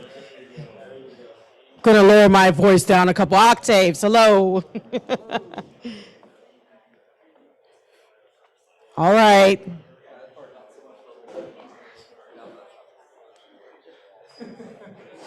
Try. That hurts like talking that low. No. All right. So, in the interest of time, I know that we don't have a lot of time left. So, we want to try to capture some of the main points. Hello. Hello. Thank you. Do I have to use my mom voice? I do have a 15-year-old son. All right, thank you. I appreciate it. All right. So, in the interest of time, we want to try to capture some of the main points. I know that many of you have been in events before, so I'm just going to mention, okay, what is active listening, right? It is being able to listen to what somebody is saying, absorb it, and then later on comment about it. We've had a lot of rich discussion here, which is great and it's wonderful, but we need to put some things down because if you don't write it down, it doesn't exist, right? Right? It's like stuck in here. So we need to throw these things up on here now, all right? We're pivoting a little bit. So I'm gonna ask Matt to come and lead this, okay? Need to get things on paper because what we want you all to leave here with is a direction. You might have to come back again, might not get as far as we wanted to today, but we need somewhere to start, okay? So if you agree, you understand, you're on board, you're excited, please raise your hand. I should see every hand up, every single hand up. Thank you. All right. You ready, Matt? Well, thanks, everybody. And thanks, Mr. Stewart. Thanks, Mr. Mann. I didn't really ask, but I'm just going to go ahead and take 10 minutes. So yesterday we asked what our superpowers was, and I'm still waiting to be able to fly, and the adamantium claws would be awesome. But that hasn't popped up yet. But I think the one thing that, I can try to contribute is I've been listening to everybody, not only for the past 3 days, but for the past year, working with Craig and quite frankly, a lot of other folks in this room. And I think the time has come, thank you for laying that out, is like I agree violently with everything that we've been talking about, especially the last hour. But I feel my job as, I guess, the senior uniform person on the task force is to try to put some uniformity, but more importantly, I want to lay the framework out because next thing we're going to have to do, our first deliverable up is the terms of reference, correct? So we have to pivot from the discussion to the outline to the fleshing it out via the TOR process. And the way I understand it is the TOR has to capture pretty much, it has to be succinct, it must be crisp, it can't be more than several, depending on how many pages, but the task force has many different things that we're trying to accomplish. When we look at, and of course I clobbered it, but when you look at, strategic communications, LIMFAC analysis, strategic investment development, rapid innovation cell, stability, accelerator, and wholeness, all valuable, but those are all really processes and part of a larger effort. And just internalizing everything. And what I ask is, I've kind of laid out the framework for the thought process, and this is basically how I see. And this is the framework, right? And every one of these points I'm going to put up there, there's 100 little data points we can dig into, right? The conversation that we just had. But in my mind, I think this captures everything that we ultimately want to get to. And without further ado, if I could, I know discussion is great, but I promise these are really short. I'm thinking like 5 minutes to get these in here. And I just really, do we have it right? 'Cause what we're going to do is in a couple hours, most of us, including myself, we're going to have to catch planes, break off. There's going to be a small core team that's going to have to take everything that we've discussed and that's important and start working on the terms of reference. And we want to make sure that we set them at least, if we're writing this is the high school term paper, we want to at least give them the outline that we can agree upon so they can go with confidence that we're going to get the terms of reference and to capture the most important things. Does everything I say make sense? Greg, does that help you out and the rest of the team? Okay, cool. All right, so the the star up here represents the North Star. I'm not going to lay out, or I'm not going to open a debate what our North Star could, is, should be, because we'll be here for another 4 hours and there's no final answer to that. I think it's going to morph. But fundamentally, I think we can all agree, without going into too much detail, in 4 words or less, the heart of what we're trying to do ultimately is to rapidly deliver warfighting capability. That's a 70% answer. I know that's not perfect, but I mean, we're not trying to go slow and invent the perfect fleet for 15 years from now, I don't think. I think we ultimately want to deliver. We want to deliver, right? We wanted to actually deliver products, want to deliver capability, and all the 1,000 little fish hooks that delve into that. It's got to be warfighter. It's got to be capability. And I think those are the 4 words, right? Rapid deliver warfighter capability, and warfighting, warfighter, whatever. But I think that's a 70% solution.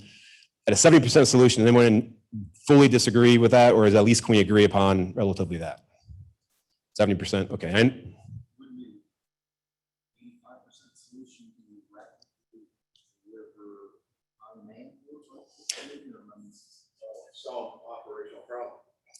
I think based on that, I think we're at 70. So that's great. No, that's good. No, so a couple of things. I'm going to get this tattooed in my forehead. A couple of things. One is assume that everything we talk about is directly related to unmanned, with the possibility of the Navy taking what we learn and do to expand into further. And the second thing is that in the background, in the forefront, in everything we do, delivering warfighter capability, solving operational problems, if we can't, any step we do, if it can't tie to that, then we shouldn't be doing it. And everything, so that is baked in on top, on bottom, inside, at the molecular level, everything that we're going to do on this page, all right? So deliver capability and unmanned, right? That's just, we're not the Navy task force or the unmanned task force. Okay, perfect, okay. All right, so step 1, so I put the outline here because I didn't want people, quite frankly, reading ahead and jumping, ambushing people on, hey, but step 6, let's get it. Right, so step 1, I think, we need to nail down is what is the timeline? And I go back to my initial point. Again, I think a 70 or 85% solution. Everything we've talked about, both here in the war room and everything we've heard VCNO and other people say is, it's like we are not looking, first off, I think near term, right? I think near term is the timeline that we're focusing on. We are not focusing on the far term. We're not even looking at the midterm, near term. When I hear everything, when I look at everything that we're doing at IPB 21, REPMUS, whatever the case may be, down in the Gulf of Mexico coming up, we are talking near term. Is that within 2 to 3 years? I don't want to get hung up on that, but I think we can all agree the 70% solution, the timeline we're trying to solve problems in is the near term. 70% concur? 70, okay, good. I personally think something like, within 2 to 3 years, but that's an 85% solution. But I think it's something like that, right? Because doing anything within a year, that's really quick, right? So, but anything greater than 3 years, that's not going to scratch the itch. Okay, so in my mind, okay, what can we really start taking action on now with, no kidding, deliver capability that's operationally integrated, at least to some integrated level, 2 to 3 years. That's what I think. I'll leave it at that, but we're not going to get way down that. All right, 2. I was hoping that the opposite color would work better, but I'll just keep going with blue. What are the top priorities? We had a great conversation, and we continue to have this conversation, and it's never going to end. It never ends, right? What are the top priorities? Because when we look at the requirement process, big picture, what is every requirement ultimately based on? Starts with an A. Assumptions, all right? If you look at a requirement document, a CDD, every KPP and a KSA is based on assumptions, right? As a former LCS guy, I know for a fact that we say, it has to go this fast, it has to have this capability, it has to be able to do this. Why? Because of an operational assumption about what the environment and the threat is going to be like in the future. Problem with the way the requirements process currently works is your assumptions better be pretty good, because it takes so long to deliver a large platform that if your assumption's off, and it turns out the warfighting environment now 10 years later is drastically different than what you thought you were going to do, you have now spent billions of dollars and tens of years delivering something that missed the target, okay? So what are the priorities? And I just put A, B, C through N. There are literally thousands of verified, validated requirements and priorities out there right now. Mr. Stewart made an excellent point. 2 points for Derby. Mr. Stewart made an excellent point that we have to start somewhere, right? So IBP 21, there's it's unclassified, but there are several recommendations that came out of IPP 21. Is IPP 21 the best ever exercise? And are those 8 things the most important things that we should be going after? No, not. We know that there's hundreds of things. There's fleet IPPLs, there's unfunded requirements, there are top-level requirements and solutions out there that we could chase, but we have to start somewhere, correct? So this is basically number 2 is what are the top priorities? And I'm just going to write the parts I underlined, right? And the question, I have seen it, and many of you have too, is that you could analyze this to death. A year could go by without making a decision. I think that when the general was here yesterday, he was in a 90-minute meeting that should have gone 30 minutes, and it took so long because we couldn't make a decision. We have to start somewhere. And guess what? We are supposed to be flexible and fast. And we're supposed to say, you know what? We're going to look at this. And within a week, we should know if we have a 70% solution. I mean, really quickly, right? I mean, we looked at the 8 things that IPP 21 came up with, and within a few hours, talking to the resource sponsors, Craig and I and a few other people were to triage those into, hey, these 2 have really good merit. These 3, more baking. These 2, they're already part of the program of record. This one, that is so far off the reservation, just, you know, that's not going to happen, right? Until told otherwise, in the fighting instructions I got from the VCNO and from Mr. Stewart and Mr. Mann and others is like, go fast. Don't ask for permission. And say, who makes these priorities? Hey, I will. I will. We do it all the time. We have to. And as being part of OpNav N9I, when we build a POM, it was just, you know, like we used to say, it's folks like us. If you ever wonder who writes the deployment schedule, it's a couple of 03s, 04s, and a senior chief locked in a room like, well, let's go. There's no master plan. We're it. I think who sets the top priorities is us. And that's where it's important to have, and I look over at my OpNav brethren, like we'll have people, we need to pull the right people in from N81, from the high 9s, from N216. But this is not in a vacuum either, right? And none of this is in a vacuum. And even though it looks linear, it's not. This is continually bouncing back and forth. And we should be doing this continuously. Does that make sense? But we have to start somewhere, okay? Because we can't try to boil the whole ocean, but we need to bring everybody in the room and within hours and days, start prioritizing, not weeks, months, and years, because otherwise we've missed the boat. And you know what, we can get it 100% right? No, but I guarantee you that if we get all the right people in the same room, put all the instructions, all the intel that we have, within a couple of days, we can get a 70 to 85% solution. I'm confident. We're going to miss a couple, and there's probably some things out there, but we can do that rapidly. And we just want to go something that's 70% and go fast. And we want to leverage the fleet. We want to talk to everybody. No one is excluded from these conversations. You know what? We're going to continuously do this. So if someone says, hey, I think this is really important, we need to chase it, they can keep saying that, and we can keep looking at it. But this should, in and of itself, is where we keep busy. But we have to start making some decisions and move forward. Hence, IPP 21 is where we start. Let me just double tap on that, because understand the other charter that we have is, we're trying to figure out if we can be the model for innovation, right? So I'm really aware of there's 10,000 things we could chase, but I'm really aware that I just want to get something through the system to see if we can make the system, map the system, and then start pushing things through the system, right? That's my goal, and that's what I communicated to VCNO. And then we can start opening the aperture. What's a gazillion other things we can go look at, right? So I agree with you. Roger, sir, thanks. Again, that is a living document. It's a living thing. All right, number 3, and I think this is why we're a task force. 3 and 4 are kind of in hand, but the goal of the task force is what barriers exist. And again, my superpower is I've taken a whole bunch of 2x4s to the face in the VCNO over the past year, briefing him on this. Before this was a task force, this was a cross-functional team. Before that, it was a NIF objective. Before that, it was a POM 23 thing. And for some reason, it's fun, as Mr. Stewart knows, as he has as well. But I've had the benefit of briefing and or being in the room and hearing over and over again what they want us to do and what we have the opportunity to do. And we're really good at, because I've listened over the past 3 days and we identified some really good ones. What are the barriers? And those come in many flavors, right?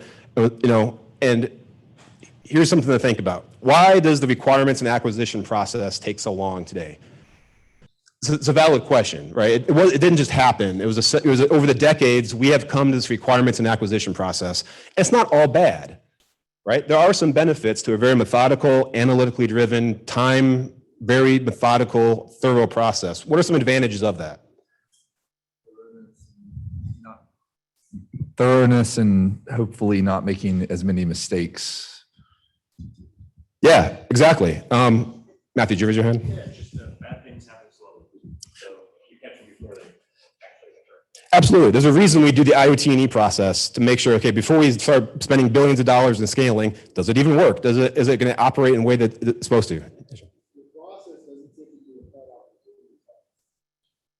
So is that a benefit of the way that it currently is?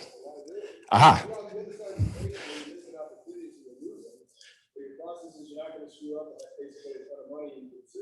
That's an excellent. I love the way you're moving the conversation forward. Absolutely. That is the con of the system. Absolutely. So there's pros and cons of the way it exists. It is designed so we cut 12, we measure 18 times before we cut once. The problem is you're measuring, you're evaluating, you lose time. Your assumptions get stale, and the technology, I submit, in this case, we have come now in the year 2021, where if you wait following the requirements and acquisitions process, by the time we actually field something 13, 17 years later, technology has doubled every 18 months or so.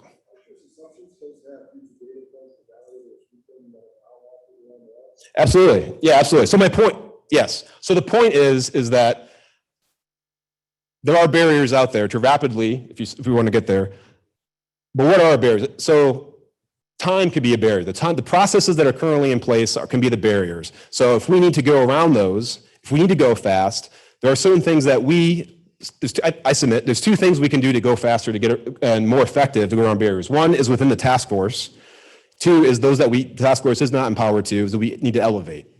Those that we can handle ourselves, and if we can't, we can elevate. The fact that we're working flat and to get all people together, that's a way to mitigate barriers and overcome, but if we can't, then we need to elevate, and that's coming up. Yeah. Another barrier is just, common vision and lack of expectations, or not common expectations. Being able to manage those expectations. Yeah, absolutely. And I think what we're talking about too is, again, we're going to figure this out when we splinter off, right? But the point is that I think, and I submit, is that once we figure out what our timeline is, near term, what our top priorities are, we talked about that, we need to identify what barriers exist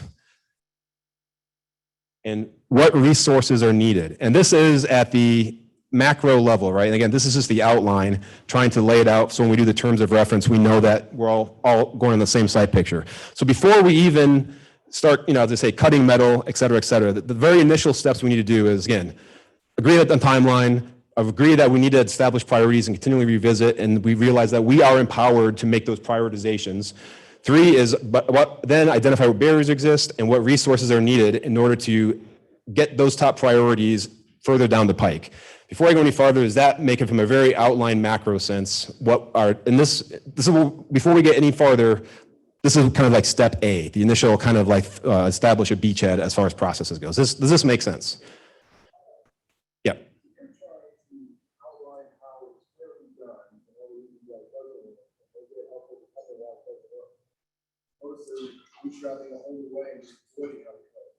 I agree. No, perfect. Another great segue. That's awesome. Okay. How do we mitigate? And that's an excellent point. And maybe because I'm an OpNav guy, I live it and I know the processes, and I know that if I keep coming back to, we do need to think how we work outside the box. But at the end of the day, bear with me though, because I think I'm not disagreeing with you, but that's actually an excellent point. All right. Mitigate and knock down barriers. We got to figure out how do we mitigate and knock down said barriers. Okay. It's one thing to say, oh man, we have all these barriers and here's the resources that are required. Some we have in hand, some we don't. But the next step is say, okay, now that we identify the barriers, what resources we need, we figure out, okay, how do we mitigate and knock down barriers? And what I have for A and B is, again, within the task force. And not only within the task force, but also, what have I done? Supporters, however you want to put it. Those are the boxes that aren't in the task force that Craig has. You can't see it now because this is in front of it, but all the stuff all the organizations and points of contact on the left and the bottom that aren't part of the task force, but we'll call them our critical partners in crime, right? But the people we need to make sure we're leveraging with. We don't necessarily need to go to the 4-star level and elevate to knock down some of these barriers or mitigate road bumps. Internally, step 2 should be with all the supporting organizations, and if we still can't find a solution, quickly elevate. And I think we've all heard the VCNO say 1,000 times, we want to identify, fix, and then if we can't fix, elevate rapidly, okay? And I put quickly elevate.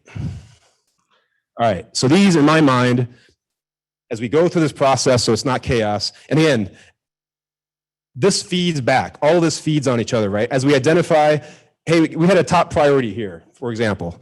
Boy, this would be great. And then we go and like, whoa, we have a barrier, for example, the technology doesn't exist, or that technology is not going to exist for 10 years, or whatever the barrier may be. And we say, just because this is a top priority does not mean that after we do some initial analysis, that might be what they call, as Admiral Khan said yesterday, a moonshot, a high-end, multi-billion-dollar, 20-year, put a man on the moon type of adventure. Just because, and that say, okay, this feeds in. Here's a priority, yeah, but here's the barriers, here's what we would need, and even if we try to mitigate, it doesn't match the timeline, so let's reevaluate. So this is a continual flow, right? I mean, we're not just gonna say, here's our top priorities, slam dunk, let's go home, call me in a year and we'll reevaluate that.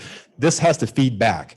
Much like when we talk about, and we'll get on the right-hand side, we want to get away from that process where you spend years doing an AOA and analyzing, writing this elaborate requirement, then handing it off to the acquisition and contracting process and the industry team, and then they come back 3 years later and say, too hard, can't do it. Oh, okay, let's start over again. So we want it to be back and forth, not one directional.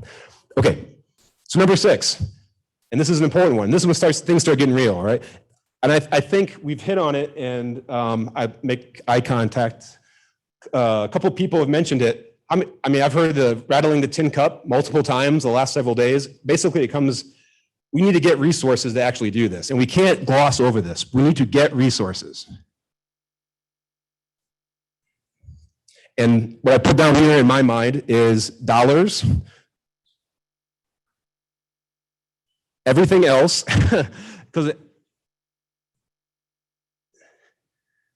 and the third thing that kind of touches everything is what is the contracting to do that, right? And I will admit, I am not a contracting officer, so I don't know. But I have heard, and I've been listening, and I've been paying attention the past year, is that the resources you need is the actual money to do it, whatever it is you want to do, the contracting mechanism, which it was great listening to the conversations yesterday with Whitney and some others saying, hey, the authorities and the contracting exist. We just need to know how to tie it all together and leverage it.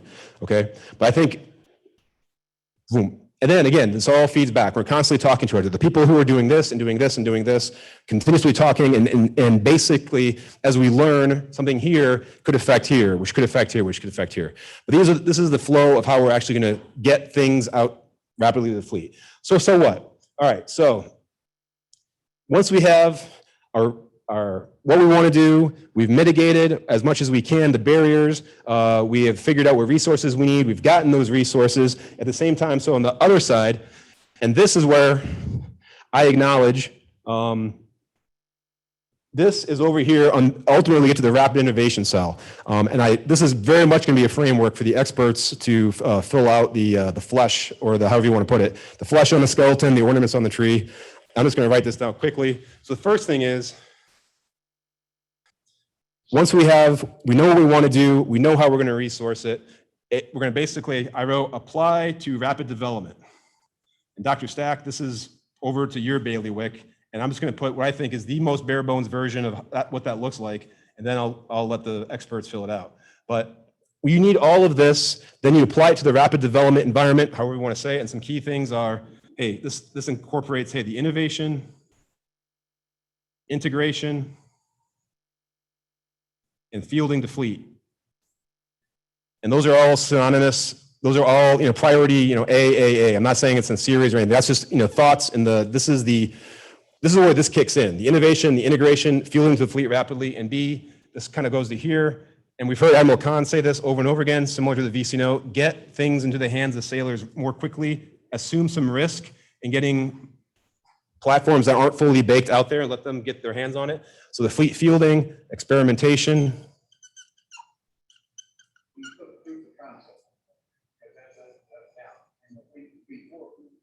Proof of concept? Proof of concept, and that way you avoid having to do all those other elements for fielding. Sure, absolutely. Yeah. So if you do proof of concept and validate proof of concept, you do additional R&D. Meanwhile, you're doing the analysis and efforts to field. Absolutely, that's perfect. Yeah, that is like that's the meadow you have to walk through and successfully pass through before you get to B. Correct? Okay, absolutely. And and then fleet fueling, experimentation, and ultimately selection. And I know that's a very, I mean, that is a super simplified way, but this is Matt Jerby putting his high school, outline together at 2 a.m. before he writes the paper.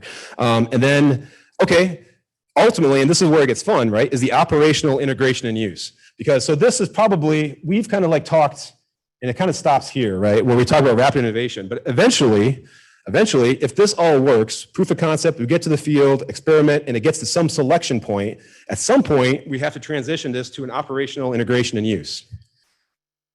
It's great that we demonstrated something at a, it's great that we sent it to IBP 22 or Rep Muse 22 or whatever the case may be. But at some point, you actually want to, if this is going to be something, instead of having a one-off, how do you actually further operationally integrate and then operational use? And then you actually put it in the hands of operators, and instead of in a test environment, but you actually go use it in a forward environment. And then finally, and I'll stop and I'll open it up, is the scaling, right? We've talked about that, to scale. Eventually, and this is towards the end, basically go from a capability to a capacity, trademark. All right, go from a capability to capacity. And there's always discussion about like, okay, well, because there's 16 NIFs, right? And some are broken down to delivering capability, some are broken down to delivering capacity. I think it goes back to that Venn diagram that, hey, if you're delivering long range fires, which is at the unclass level, one of the four or five capability ones, yeah, that's great, it's a capability, but eventually if you want to have a warfighting impact, you have to expand it to capacity. Likewise, unmanned is bunched under capacity, but you can't have capacity and prove your capability first. So it's a false choice, right? But eventually, towards the end, and basically buried in here is things like the Pestoni, the .mopf, the how do you actually, everything that goes into the training, et cetera, et cetera. But really, what we've talked about thus so far, it kind of ends here. As far as what we've covered the last 3 days, and I would say holistically, what we've talked about as a task force. The goal is, and each one of these, again, circular, this feeds back, but the break point that I think we've come to, and I think, I submit, kind of the fire break we put in here before we start shooting for the moon is, we ultimately want to get through this whole entire process, and like Mr. Stewart said, narrow down to a couple of actual, tangible things that we can put on the board, track, and then actually say, you know what? After all of this, we've quickly said, and we think that we've went through all this process, this capability, which is a combination of platform, networks, ... We think, in working with the field fleet commanders and OpNav, et cetera, and RDA, we think this is ready to go to operational integration and use, and then eventually go to scaling. And I've talked enough, and I will now, I'm happy to moderate questions and answers, but that is all I got. So handing over to the blue.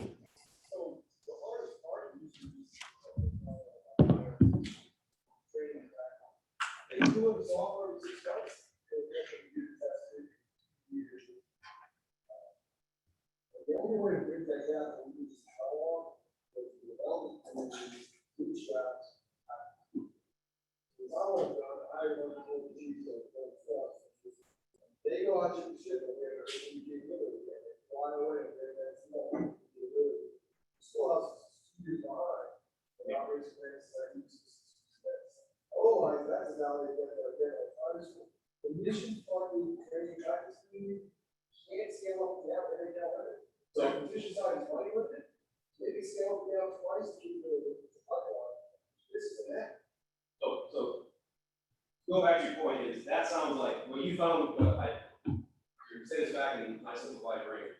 You found a way to think of a new way to do things by knocking on barriers of current ways. Current way was never going to support the way it was set up. They find a new way.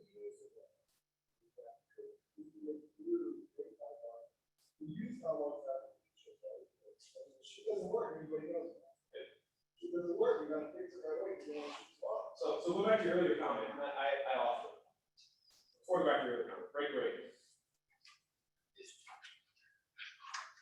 And sir, is this roughly a 70% slice picture on how this is actually going to flow to deliver to the fleet in stages? This is at least 70%. Is there anything that's going to fail this outline before we start writing the term table? There could be, but I think it's very simple. It's hitting all the high points. Yes, we need to go back and readdress it in a month or whatever, but this is a great groundbreaking start, for sure. There's elements to each one of them.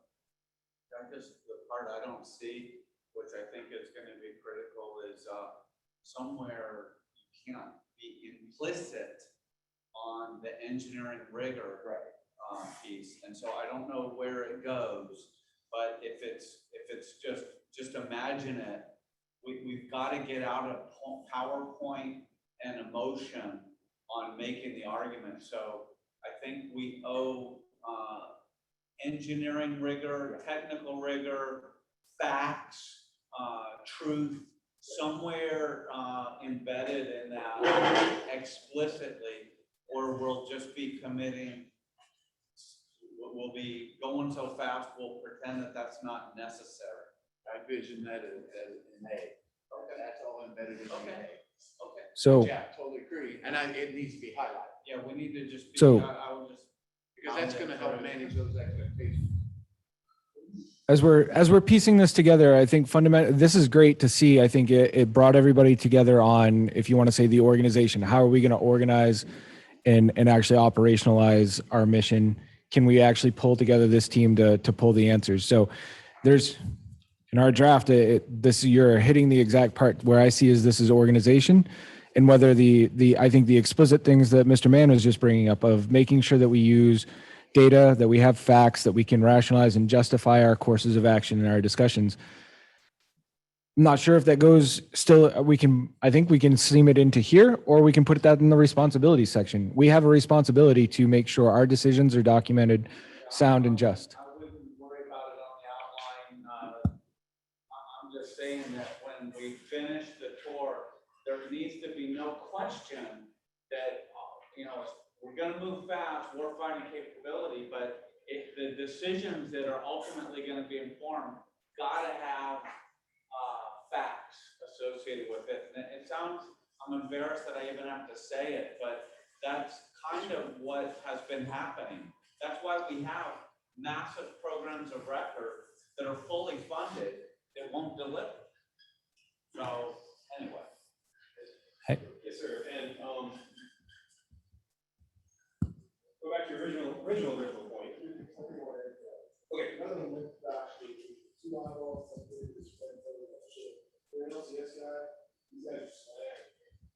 We did a big NFC, SWC, unmanned system, Uganda, and also finding materials and stuff. We did work 8 hours a week, man. They don't have a problem upgrading stuff. You gotta put this in the hands of somebody, you gotta pick something up with. Yeah. Oh, yeah. Yeah, totally. Absolutely. So you back to your original point, and the blue is kind of the skeleton, the structure, the girders, right? And for example, now we're filling a little bit of sinew and muscle in. Engineering tech rigor, absolutely, sir, absolutely, got it. So that's, I think, embedded. To your original point, and I love it. I think you're right. Is like these little purple stars are great areas. You could probably put these a lot of different places. Which this little purple star means we have to ask ourselves, to your point, are we able to continue to work within the current processes, or do we need to break away from that process and develop new processes? I think you could put that, I can probably put a purple star, like next to everything. Because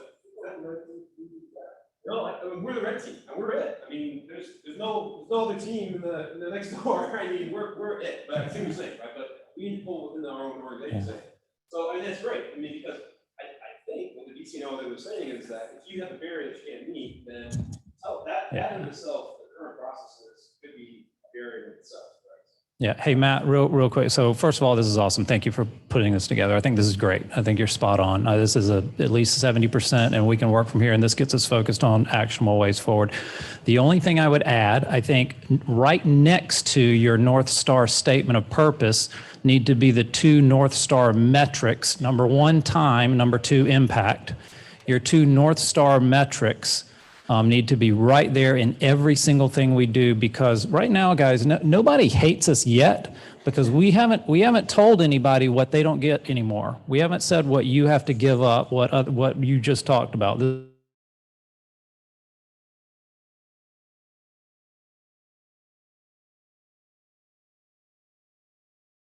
is what we're not going to do in this, guys. We're already doing it. The program of record is already solving this stuff, so go away. And it is that number 1 metric that Mr. Stewart harped on earlier, timeline, yeah, sure, our plan may be delivering X, Y, and Z, but if it ain't delivering until 2045, then that's not, then that facilitates this conversation that we were just on. So those metrics need to be first and foremost. This steps us through. So love it, Matt. Thank you. Let's start focusing on building these out. Over.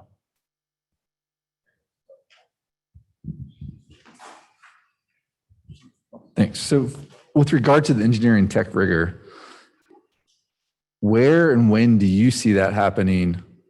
And let's say we take Fifth Fleet as an example, and who does that and who pays for that? Because I can think of the MARTAC example using Mantis, and if I had unlimited funding, unlimited ability, I would kick that to Combatant Craft Division and say, do your analysis. What do you think about this performing that mission? And then go out there and test it out to make sure it does what we say it was supposed to do. But that all costs money and time. And so do you see that happening after it's been through a surrogate testing phase with Fifth Fleet? So we get something out there. Do you see that before that? And if you see it before that, how do we do that rapidly? And then how do we fund those? Because every time you talk to a warfare center to do that, they're going to say, okay, great, I'll do it. Well, where's my funding for that?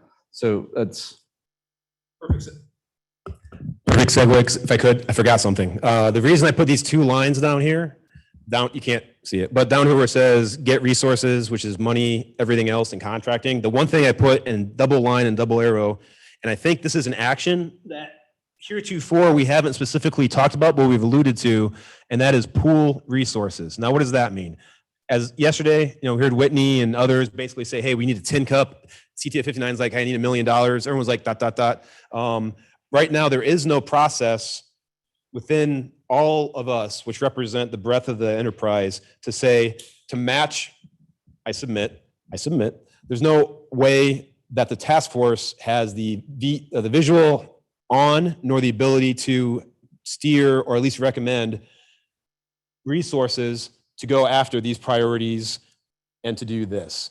Because it seems like everyone's kind of ad hoc right now, right? I mean, we heard Andrea talk about Rep News 21, there's efforts there. We heard Captain Brasser mention that he's trying to come up with X millions of dollars. Whitney did a great job. She was here earlier. I mean, a great job explaining the different colors and types of how to get all this together. I submit that we are one of our, I think at this point, implied goals is to match resources, both the ones that we can internally and externally have to ask for, and match them. This kind of goes to the portfolio management evaluation. Are we putting our resources towards what we say our top priorities are? And I know there's a lot of barriers to do that, right? But I mean, there's more colors of money than I even understand. Every time I listen to the ONR side and I listen to the warfare centers, you guys are talking a language I am not familiar with as far as different types of funds. But I think one of the implied that maybe we need to make explicit is to coordinate and figure out how do we take all these different colors of resources and find a way to rapidly integrate them into these processes so we're getting the most bang for the buck, as a layman would say. I don't have the answer, but I think, and I don't think it's written down anywhere, but just listening the last couple of days, especially, the light kind of went off. So I think that is important for us to do. And that, again, internal and external resources. When we say pool, it could also be pool or get, and then coordinate and prioritize resources. I identify the problem. I don't have a solution. Yeah, I'm going to pick at it also. I agree. That's an issue, and we're not going to solve it this morning. But we are going to have an organic capability to do our work. So on a positive note, this problem doesn't get better by not solving it. So not everybody in the room has to go solve it.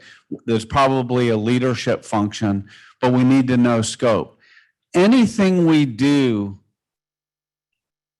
there has to be some rigor associated with it. It doesn't mean that you have this long drawn out analysis. So when you frame the question, I thought you were leading me down a trap, and you may not have been intended to, but your mask was off. So I don't know what the right amount is. We need to be lean. We need to be efficient. Not everything requires this giant analytical engine. In some cases, we are cleared hot to plan and execute engineering judgment that is a facsimile for the broader. And so it's the right rigor at the right time. And we don't have to do everything, in classical sense, because there's people, and I call them the unwashed in the warfare centers, and they only know one model. They aren't thinking, oh my God, this is urgent. We need to go fast. So I'm looking to answer, and yeah, we're going to do that. But in some cases, the decision we make on the scope of that analysis is going to be a little different than how we used to do it. But we got to do it. We can't just stand back and pretend that we're doing something useful if we don't actually have information. Like we do the event, but we didn't collect any information that would inform us. That would be bad. So we together will figure out how to lean this out. But we got to do the engineering rigor on the front end. And to the point, we're going to go find the funding model to pay for this, because we're paying for it even if we don't do it.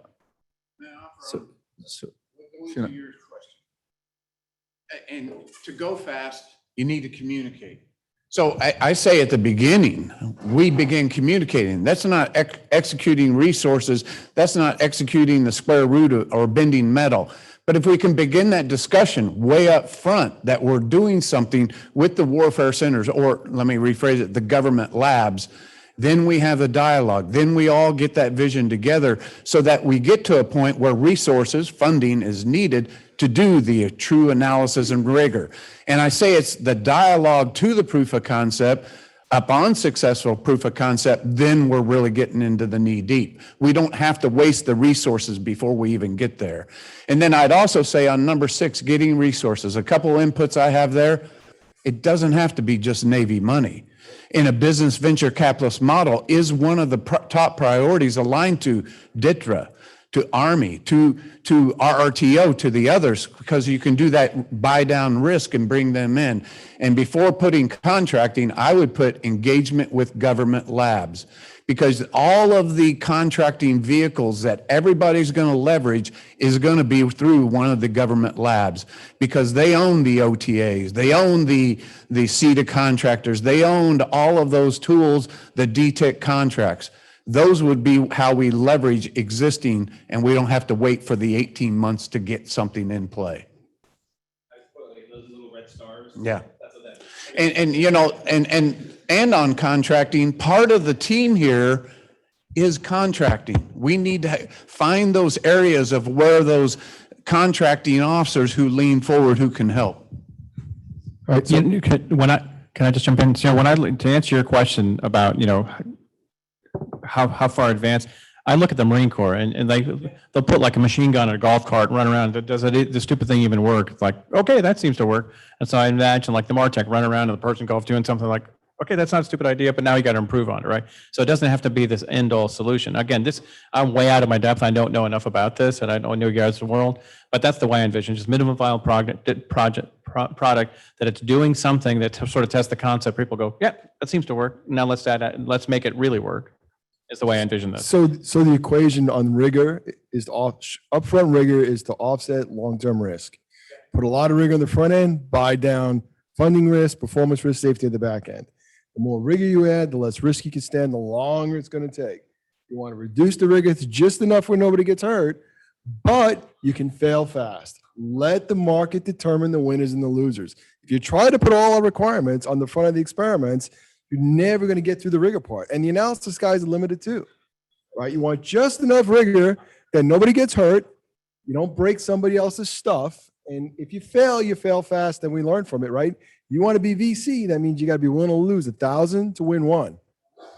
So this analogy is, hey, the safest ship is a ship that's in port, never leaves, right? We just got an order from TAO up to the bridge saying, hey, we just got tasking, go west, 25 knots. Got it. So we are going 25 knots due west. Fog rolls in, or the shoal water, we will slow down. We're not going to blast through. You slow down as applicable, but the goal is balance out the risk / rapid with the rigor. I mean, but there's no right answer, and it's dynamic. It's all going to be dependent upon, hey, if there's. I fully agree, but the point is all of this feeds on itself, right? And how fast you want to go really has multiple different factors. And I will go back. Well, who says how fast we go? The task force does. We've been empowered to do that. The officer of the deck is empowered to get there. They're basically said, get to the next destination as rapidly as possible with the implied goal of don't run aground. So I think, my. I think Marie. But that's the point. And like, for example, I also, as long as we're going one level deep, and I'm gonna hand over to Craig and sit down and get some coffee, we don't need to have, there's some level of subjective as well as objective prioritization. Golf cart machine gun, all these things feed in. If you want rapid development, then maybe your top priority is things that have been handed to us on a platter by the fleet saying, here you go, do this. There could be a benefit, especially when you want to get going. And then as we get some reps and sets and get this going, then we can maybe start tackling some things that take some more rigor because they haven't been fleshed out. But if you have, to your excellent point, right? If here is a proven platform, here is a proven system, here is a proven comms path. All we want to do is meld these three together and get you the fleet rapidly. There's not a whole lot of, there's not a whole lot of technical rigor. So yeah, go fast. We're saying we're going to develop something that's never even tried before. And we got to like take in these new corporate civilian technologies that have zero cyber, that have zero rigor, et cetera. Then we need to slow it down, to show water ahead, pump the brakes, apply some rigor, and lean towards that side before we start going fast. In Tomahawk, we called it junkyard engineering. We had to take out a new mission set, but we couldn't change the missile. We couldn't change the software, but we had to hit a different target. So honestly, fabulous conversations. It's actually nice to see the iterations, and it kind of comes back around to what we've been doing. Again, coming back around, I'm starting to see everybody kind of coming back and I guess centralizing back on the same theories again. Understanding that we're not going to get resources without credible things, but we're not going to move fast if we spend all of our time doing analysis. So it's going to be some of the challenges of the team to be able to figure out what is that minimum viable of analysis and rigor to allow us to move forward. And again, some of that is going to be the risk we look up to leadership to see. And sometimes, again, we're going to take assumptions or we're going to move for probably the sake of action. But ultimately, we're still going to have to make sure that our process, we understand it. And if we're falling short when we start moving fast, if we start stumbling because we've missed some of the rigor, let's go back and look at our process and see where we can shore it up.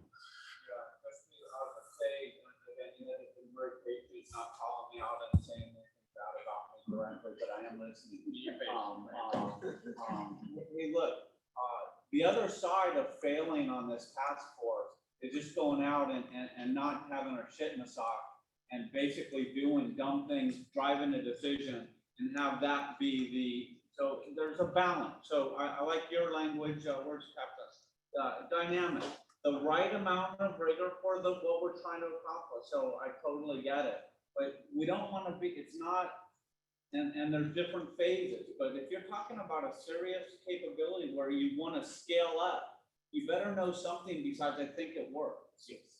So, okay. so That concludes my notes, and you don't have to address me at all the rest of the day.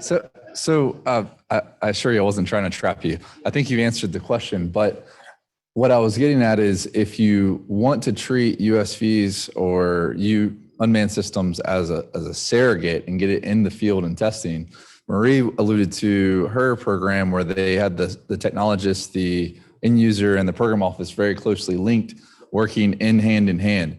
I could see a situation where you have a certain pot of money to have an expert side by side with that user in the field and say, you're going to Bahrain, and who wants to go to Bahrain? And so they're on board MARTAC, the Mantis, and they're working side by side and say, oh, that didn't work the way we wanted it to. Let's note that, right? And so as long as it's safe, I think that's the way you move faster.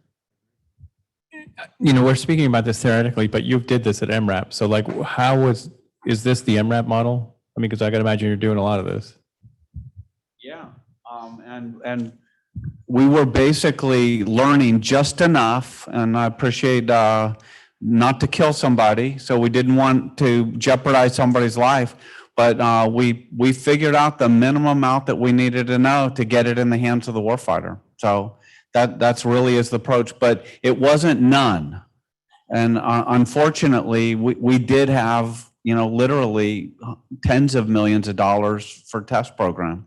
Right now, we don't have that kind of money.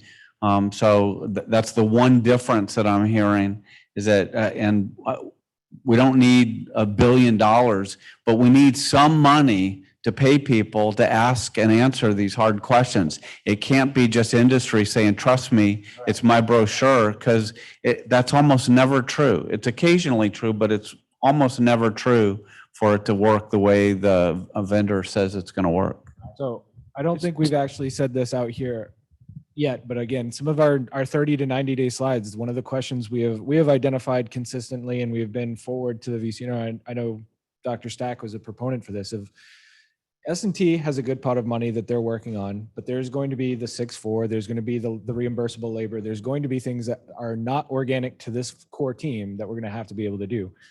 Part of the team's task in that first 30 to 90 days is to identify what's the right ask for now, so that we can get those first few rounds of wins, make sure that we can have those. If the answer is we're going to focus on a MARTAC or some combatant craft, do we have the team to be able to make the level of analysis we need to be able to move on? Or do we need to start working on how do I get that team? Is it something that we can do out of cost or a cost share?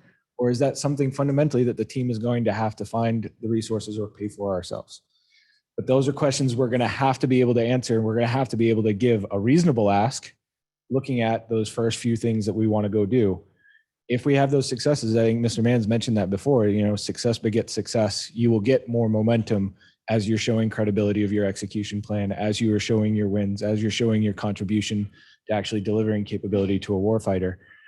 I think another way that we could sink the team off the bat is ask for $1 billion and say, and rest our hands that, oh, I never got the money I asked for to make all my problems go away. No, there's kind of this lean startup is we've got to have enough money to be able to execute for today. If we define some of the priorities, I would not worry about where the money's coming from for today, tomorrow, or even Monday. Once we get that list, I got to tell you, between the programs and is Jason still here? He works for an admiral, has money, and N94. We're talking about down payments initially in the programs, and so I just don't think this is going to be a big issue initially. If we can align what we're doing to work that's already more or less planned, that looks very similar to what they were doing anyway, I think we're going to be able to leverage. I don't see this as a big issue. 3 things. Matt, Dan, Matt. And then I'm going to try to bring this around for us to be able to get some lunch and then action after lunch. Just a question with regard to joint and interagency. I didn't see it as there, but we are fitting in a joint space, right? So the implication is, we talk about silos, and there's also the larger silo of across the joint space. And this is one of the things that I had to find out what Craig didn't know. It took me 3 months, and he told me to go look at the joint stuff. The reality is that the Marine Corps now is transitioning to the Predator. Customs has a Predator, Coast Guard has a Predator, right? Whether that's a good platform or not, there are other people that are doing this, and also all resources, there are tons of UAS operational facilities across the nation in the Guard and the reserves and things along those lines. So I don't know if we want to put joint up here. My vote would be yes, to ensure that, when I called the head person at Army Futures, he said, yeah, do you want something funded? We fund stuff all the time. I said, I'm from the Navy, right? And he goes, yeah, I heard that. Is there some project you want funded? I go, is it this easy in the Army? Like, I've been on the phone for 30 seconds with this guy. He goes, yeah, okay. Get that. You want that number? Is that?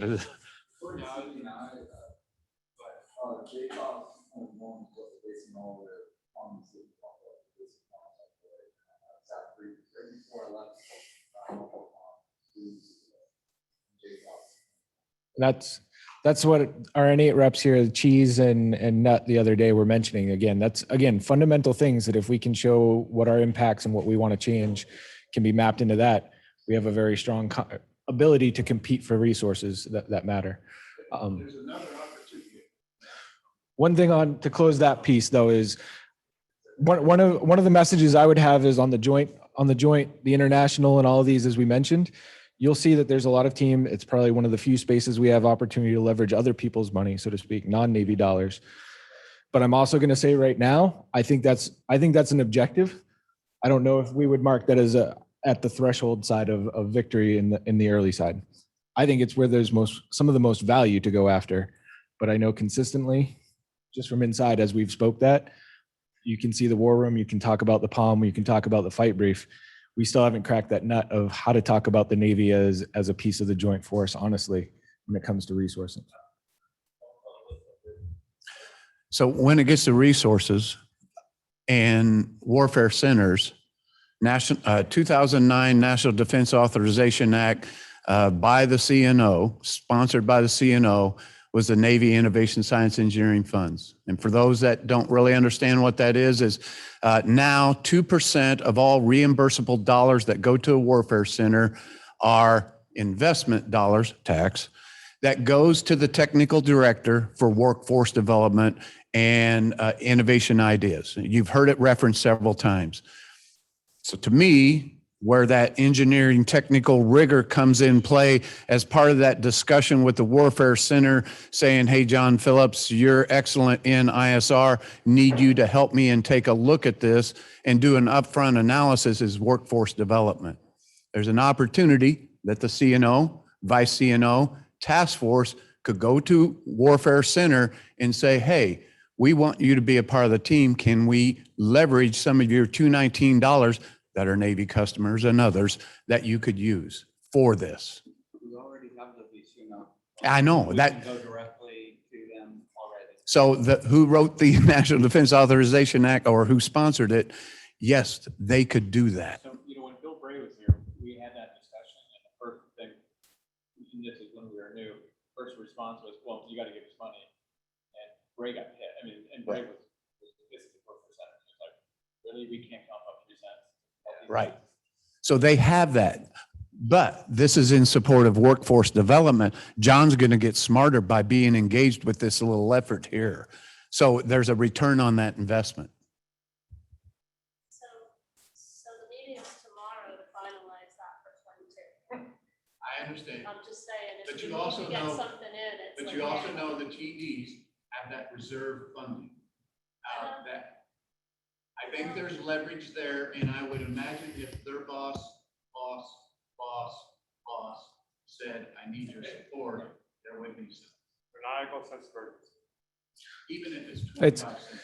I think it's important to capture that we need to make sure as those cycles and as we talk about the campaign of learning, if we talk about those influencing the exercises, the flex dates, the cycles where nice funds decisions are made, we need to map that. We know that is probably too close of a process this year, possibly. I think there's time that we can still influence post, things that don't perform, we can revisit with the community. But going into next year, we ought to have a plan going into the right time of the calendar to make sure our equities, and maybe part of the charter is we discuss making sure that we have our leadership as a membership on that panel or in that deciding. I don't know if we put that in on day one. I think we would probably want to discuss that with the leadership with the warfare centers, but I don't think it would be unwelcome. I don't either, so they have that structure of PowerPoint champions, which Reed is Reed up there is right one, now I'm doing it. one, Gustavo's one. So where we kind of say, these are the priorities, and then get that out to the group so that they write the proposals to the priorities instead of random things. So there's absolutely a time to get in. So I totally agree on the in-year sleep-ups or whatever. There's love. But I go back to, who was your boss that gave me the 2x4 that? Yeah, and so I just go back to his point of view. I think that's what he was saying is, hey, doofus, just give us something to point for. Yeah, and I think if we do that, if we can articulate what we want, these guys are going to fall in line and say, got it, right? I see it as our responsibility. I think it's always been there. The response and the willingness to do that has always been there. Has the demand, the asks, and priorities been always clear? And I would articulate no. Or cross-domain emerging technologies, it's all over the map. In support of the fleet that we're taking tax dollars from, right? Because they keep asking the question, what am I getting out of this nice? So when, 2.5 years ago, when Secretary Gertz kicked off that thing with Paul Schneider, if you know, Archizell and all those guys, how to make accuracy go faster. One of the big key takeaways was, hey, maybe 9i and DAS and RDT need should be joined at the hip, so the 9i can be, tell me what you want, and then the RDA side can then deliver, right? And so I think, I mean, you know, blinding flash to the obvious. I suspect that's what's been missing, is a really tight demand signal, because, you know, Bray had me go around to a couple of warfare centers and say, just tell us what the hell you want. You know, we're working on all these cool things, and they dragged out a bunch of cool science projects, but it's like, we'd rather really be focused on whatever your problem is. So just one more quick thought about that. So you remember not too long ago it was 1%, in the past maybe 2 or 3 years is 1%, and learning with 3%. So maybe now we make the case that, you know, for specific things like that, here's a good case to maybe have it written so that it's 3%. Maybe that 1% extra is for something like this in particular, not the rest of the. And we can prove it in 22 with little dollars. We can prove that out with that overhead that you have.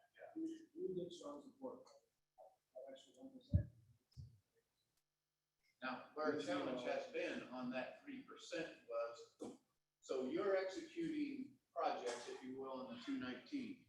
Now, wait a second. John has a day job supporting a customer.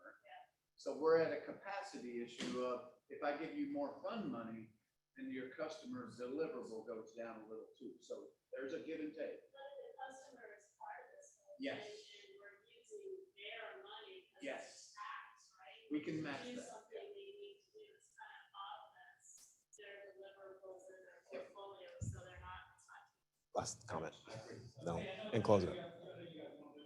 Just real quick, so love the discussion, but this is all fundamentally S&T dollars.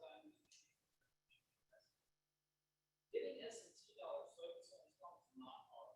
Yes. The hard part is the real money, the 6.4 that it takes to pull stuff out of TRL 6 and put it to the field. That's what's hard. The conversation here, while great, we're talking about margins. We're not talking about meat.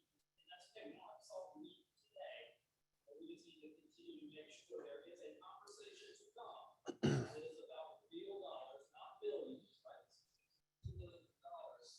But this is a conversation on margins to get us up to 206 and 847. And you can lead it to now we got our stuff up. So you guys want to do this? Yes, sir. And so in closing statements, as we creep up on 11:30, a couple things. One is there is the phrase that I always go back to is when we come up with timelines and, you know, plans like that, is malicious compliance. We do not need to have malicious compliance to this. In fact, there is going to be a lot of work that doesn't even need to be part of over here. For example, in the RDT&E CNR world, in the sandbox ASNRDA has setting up the fleet, they're doing their thing. When I look at basically steps 2 through 6, this process is for that initial, you know, commander's cut, where it's like, hey, there's something here. We want to go after it, but we suspect, we have a strong inclination that there will be barriers, we'll need resources, and we'll have to elevate this possibly at least to the task force level. If the sandbox and the people working that are having a competition on a subsystem to come up with who can make the best battery, and it's all lined up, we don't need to slow it down by like going through all this. Go, right? If, you know, when CNR has the things they want to do, go, right? If a task force is working, just go. This process over here is my effort to say, hey, when those things need to get elevated to task force leadership and or possibly above the task force or coordinated outside of the task force, this is what this process is for, right? The stuff that's already locked in, we just need to go do it.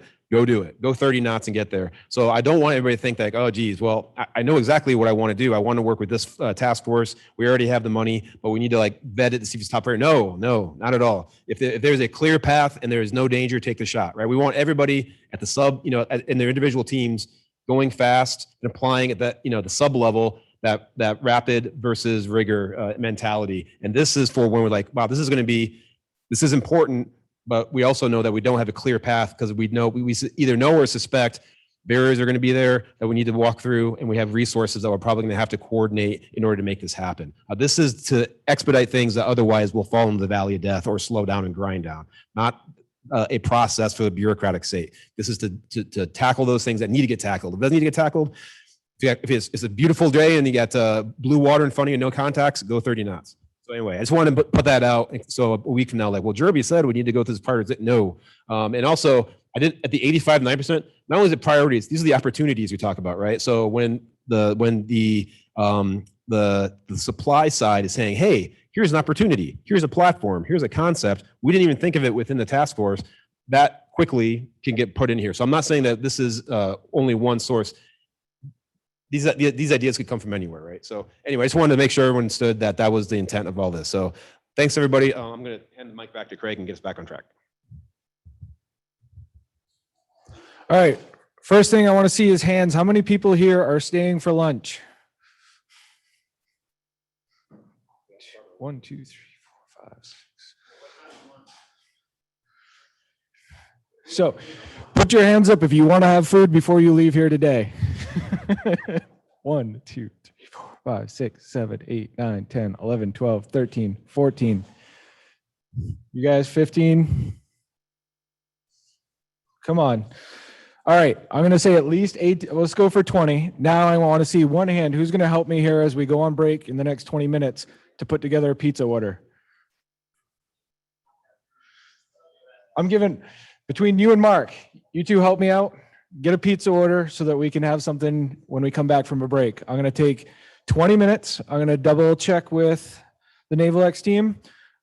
I'm going to try and come around to a plan of how we're going to break this task down, knowing that people have got to leave. Some people are going to stay. Some people have to start typing. We have to start capturing words.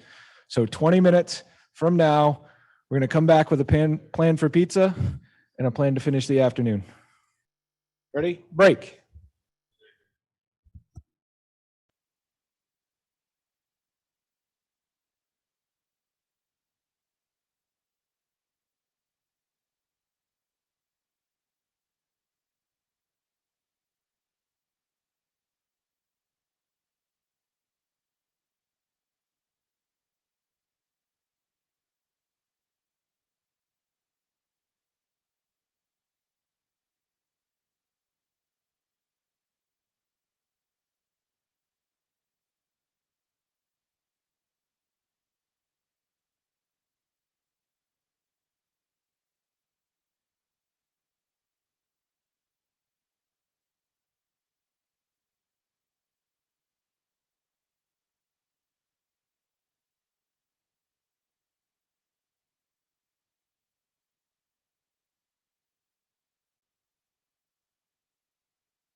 All right, if you guys want to come back together for a minute.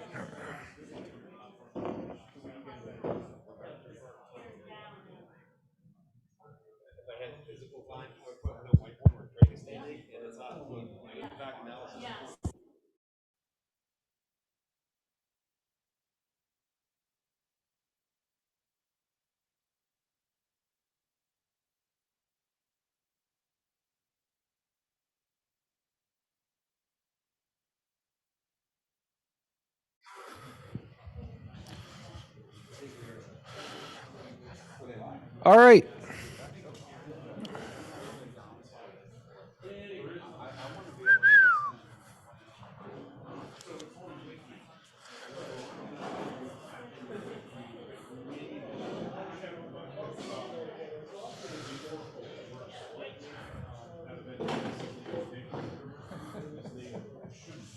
What kind of pizza did you buy?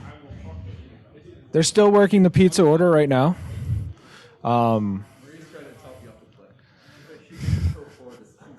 I was about to say, pizza. Everybody said pizza was their favorite, right? That's mine. All right, everybody. Bringing back to some focus for a few more minutes. Just need a little bit more time. So, a couple quick things before we break out into, we're going to break the group up into two teams. I understand we've been talking and getting everybody comfortable with the idea, comfortable with the task, comfortable with the team. And the discussion is certainly not done. This is going to continue to iterate many times.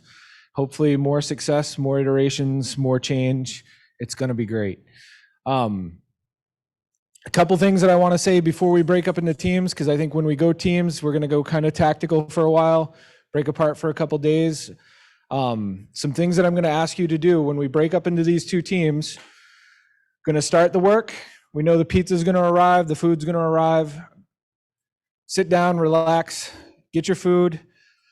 Try to continue the work. I understand some of you will be leaving this early afternoon to try and catch planes, trains, automobiles, wherever. Work with your team to come up with a comms plan. If you've got to leave the site, but you're going to be available, you're going to be able to dial in, you're going to be able to be virtual. If you can't be here the next 2 days, I want you just to come up with a sync plan with your team so that you guys can come through your individual pieces. With that as well, what I also probably want to say is, I know we've been running a little long, but so again, welcome. I think this was 3 days, the initial sprint, initial kickoff. Some successes, some failures, some great discussion. Hopefully you end with a few more friends than you started with. What I want to say about that too, though, is I'm noticing some of the things that I'm already noticing again is we're starting to reinforce each other. I'm starting to see a lot of building on people's ideas, which is awesome. Things that I want to challenge everybody from this point going forward. Stop saying things like your process, your organization, your resources, they this, they that. This is us. From now on, this is the Navy's, this is the Department of the Navy's, this is the Naval Enterprises solution set. So if there's a problem, if there's a process, we're all owners of it. So work with me. I'm going to give you funny looks if you ever say, well, that process or this person's process is stupid. I'm going to turn my head and I'm just going to sit there and look at you for a while until we both feel uncomfortable. So remember, this is our problem. This is our process. But let's have some fun with it because we're also the solution. So that said, the two teams I have right now to start, I'm going to have Captain Jerby, Dr. Stack are going to grab the organization and the process side of the terms of reference. People that want to join that, raise your hands. So, and the group that wants to help work and craft very tactically is going to jump on this. Let's document this as our organization and our process. Who we got? We got Marie, Dan, Nate. Hey, you're all waiting. Come on. I want one. Wani, can you help these guys on that one? All right. The rest of you are going to join Nick and Roger, and it's everything else. It's actually the front matter. If you actually look at, on ours. So that group, so the other group right now, I want you to focus on that formatter, the purpose, the applicability, the background, and the mission. And the reason I put Roger and Nick over there is they have been working with us the last month here. They do know a lot of Captain Jerby and mine's pain points, pressures, what was those things, but other things that you guys can help strengthen that front matter.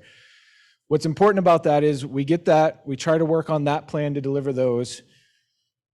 So if we get the organization and the process right, and we have the front matter done, what's the last thing we need to do back as a bigger team? It's going to be making sure that org chart, making sure the roles and responsibilities is something that executes this vision and this plan. So those are the things that I'm going to challenge right now is try and get that rough order today of the two teams to get the front matter and this organization done. And then we shift back to a larger team via either telework, commuting, however we're doing this, have a game plan for Thursday and Friday to make a consolidated product. But I think Thursday, the focus will be is, do the roles and responsibilities, do those positions support the execution plan that we have? So with that, I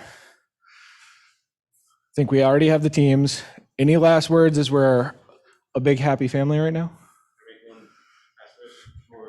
Split, so I think it's important to say what we didn't cover in this. That's okay. So real quick, hey, thanks again for letting me take up so much bandwidth, and I hope it helped.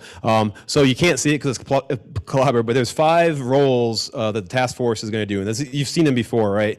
I just want to say everything on this whiteboard talks about 3 out of the 5. All right, so real quick. Not jumping around, but hey, when we talk about the 4th role over here is the rapid innovation cell. Roughly 70%. This is the rapid innovation cell process, if that makes sense, at least in my feeble mind. This part here is the 5th part, which is scalability, accelerator, and wholeness. Kind of much snappier than what I said, but so basically rapid innovation cell, scalability, accelerator, and wholeness. The strategic investment in BCA development, that kind of resides in here, and everything that feeds into it. Okay, so on this board, we talk about 3 of the 5. The one in the 2 things that aren't on this board. One is stakeholder communications and management. It's like Elvis. It's everywhere, right? So like that's always that's got to be there. That's a very broad, distinct that covers everything. But the one thing that's not on this board is the LIMFAC-driven performance management, and this is kind of the key thing that we've kind of from McKinsey and the Gavini team. This is the portfolio management, LIMFAC analysis, looking at what we currently have. Are we investing like we're supposed to be investing? Do we need to double or quadruple down on things we need to? Do we need to slow down or divest possibly from other things? That is parallel, and I wrote here different, interrelated, but separate process to this. Does that make sense? So I don't want to think everybody's like, well, if it's not on here, it's not important. Yes. Portfolio management, I did not spell all that out because we didn't have time. And the other one, which is the strategic comms, every organization has that. That's Elvis. It covers everything. So does that make sense? Again, from a 70% point of view, I just want to say what this is and what it isn't as far as how that interrelates to this. Greg, does that make sense to you? Okay. All right. So I think our group is going to be tackling this board. I just want to say what we're not going to be tackling because I think what we're going to call paragraph 5, it used to say organization. I think we call something like organization and process or something like that. We're going to tackle those 3 things, but this underneath organization and process, it's going to be separate, and we're not going to tackle the 2 roles of strategic communications and management and LIMFAC-driven performance management. That is something that's going to separate. That should be. Does that make sense? So, okay.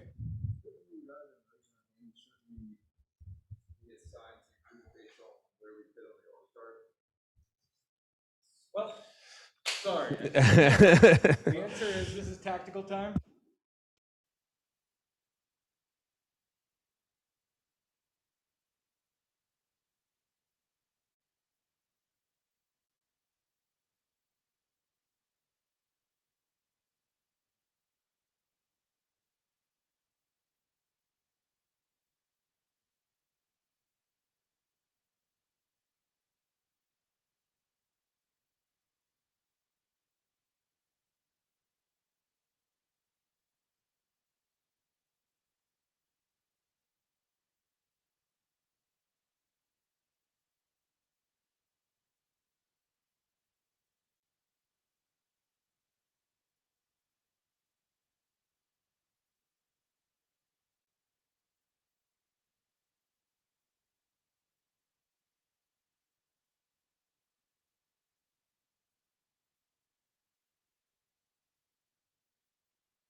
No, it's just really quick. So, one, we wanted to thank you all for allowing us to be here with you.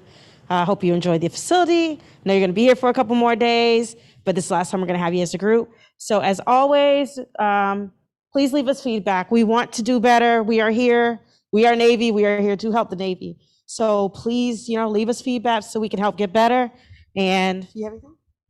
No, well, just thank you guys. It's been a pleasure working with you. This has been a great experience, and I think you guys are a great team. And I know you guys are going to do great work, and I know you're going to figure this out. And it's been a pleasure just being a part of that. So thank you.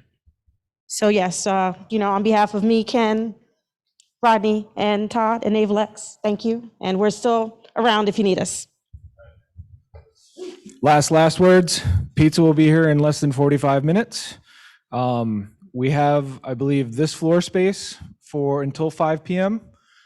We have both the Kitty Hawk and the Eisenhower room as well until 5 p.m. So if I'm thinking team 1, stay out here because your whiteboards.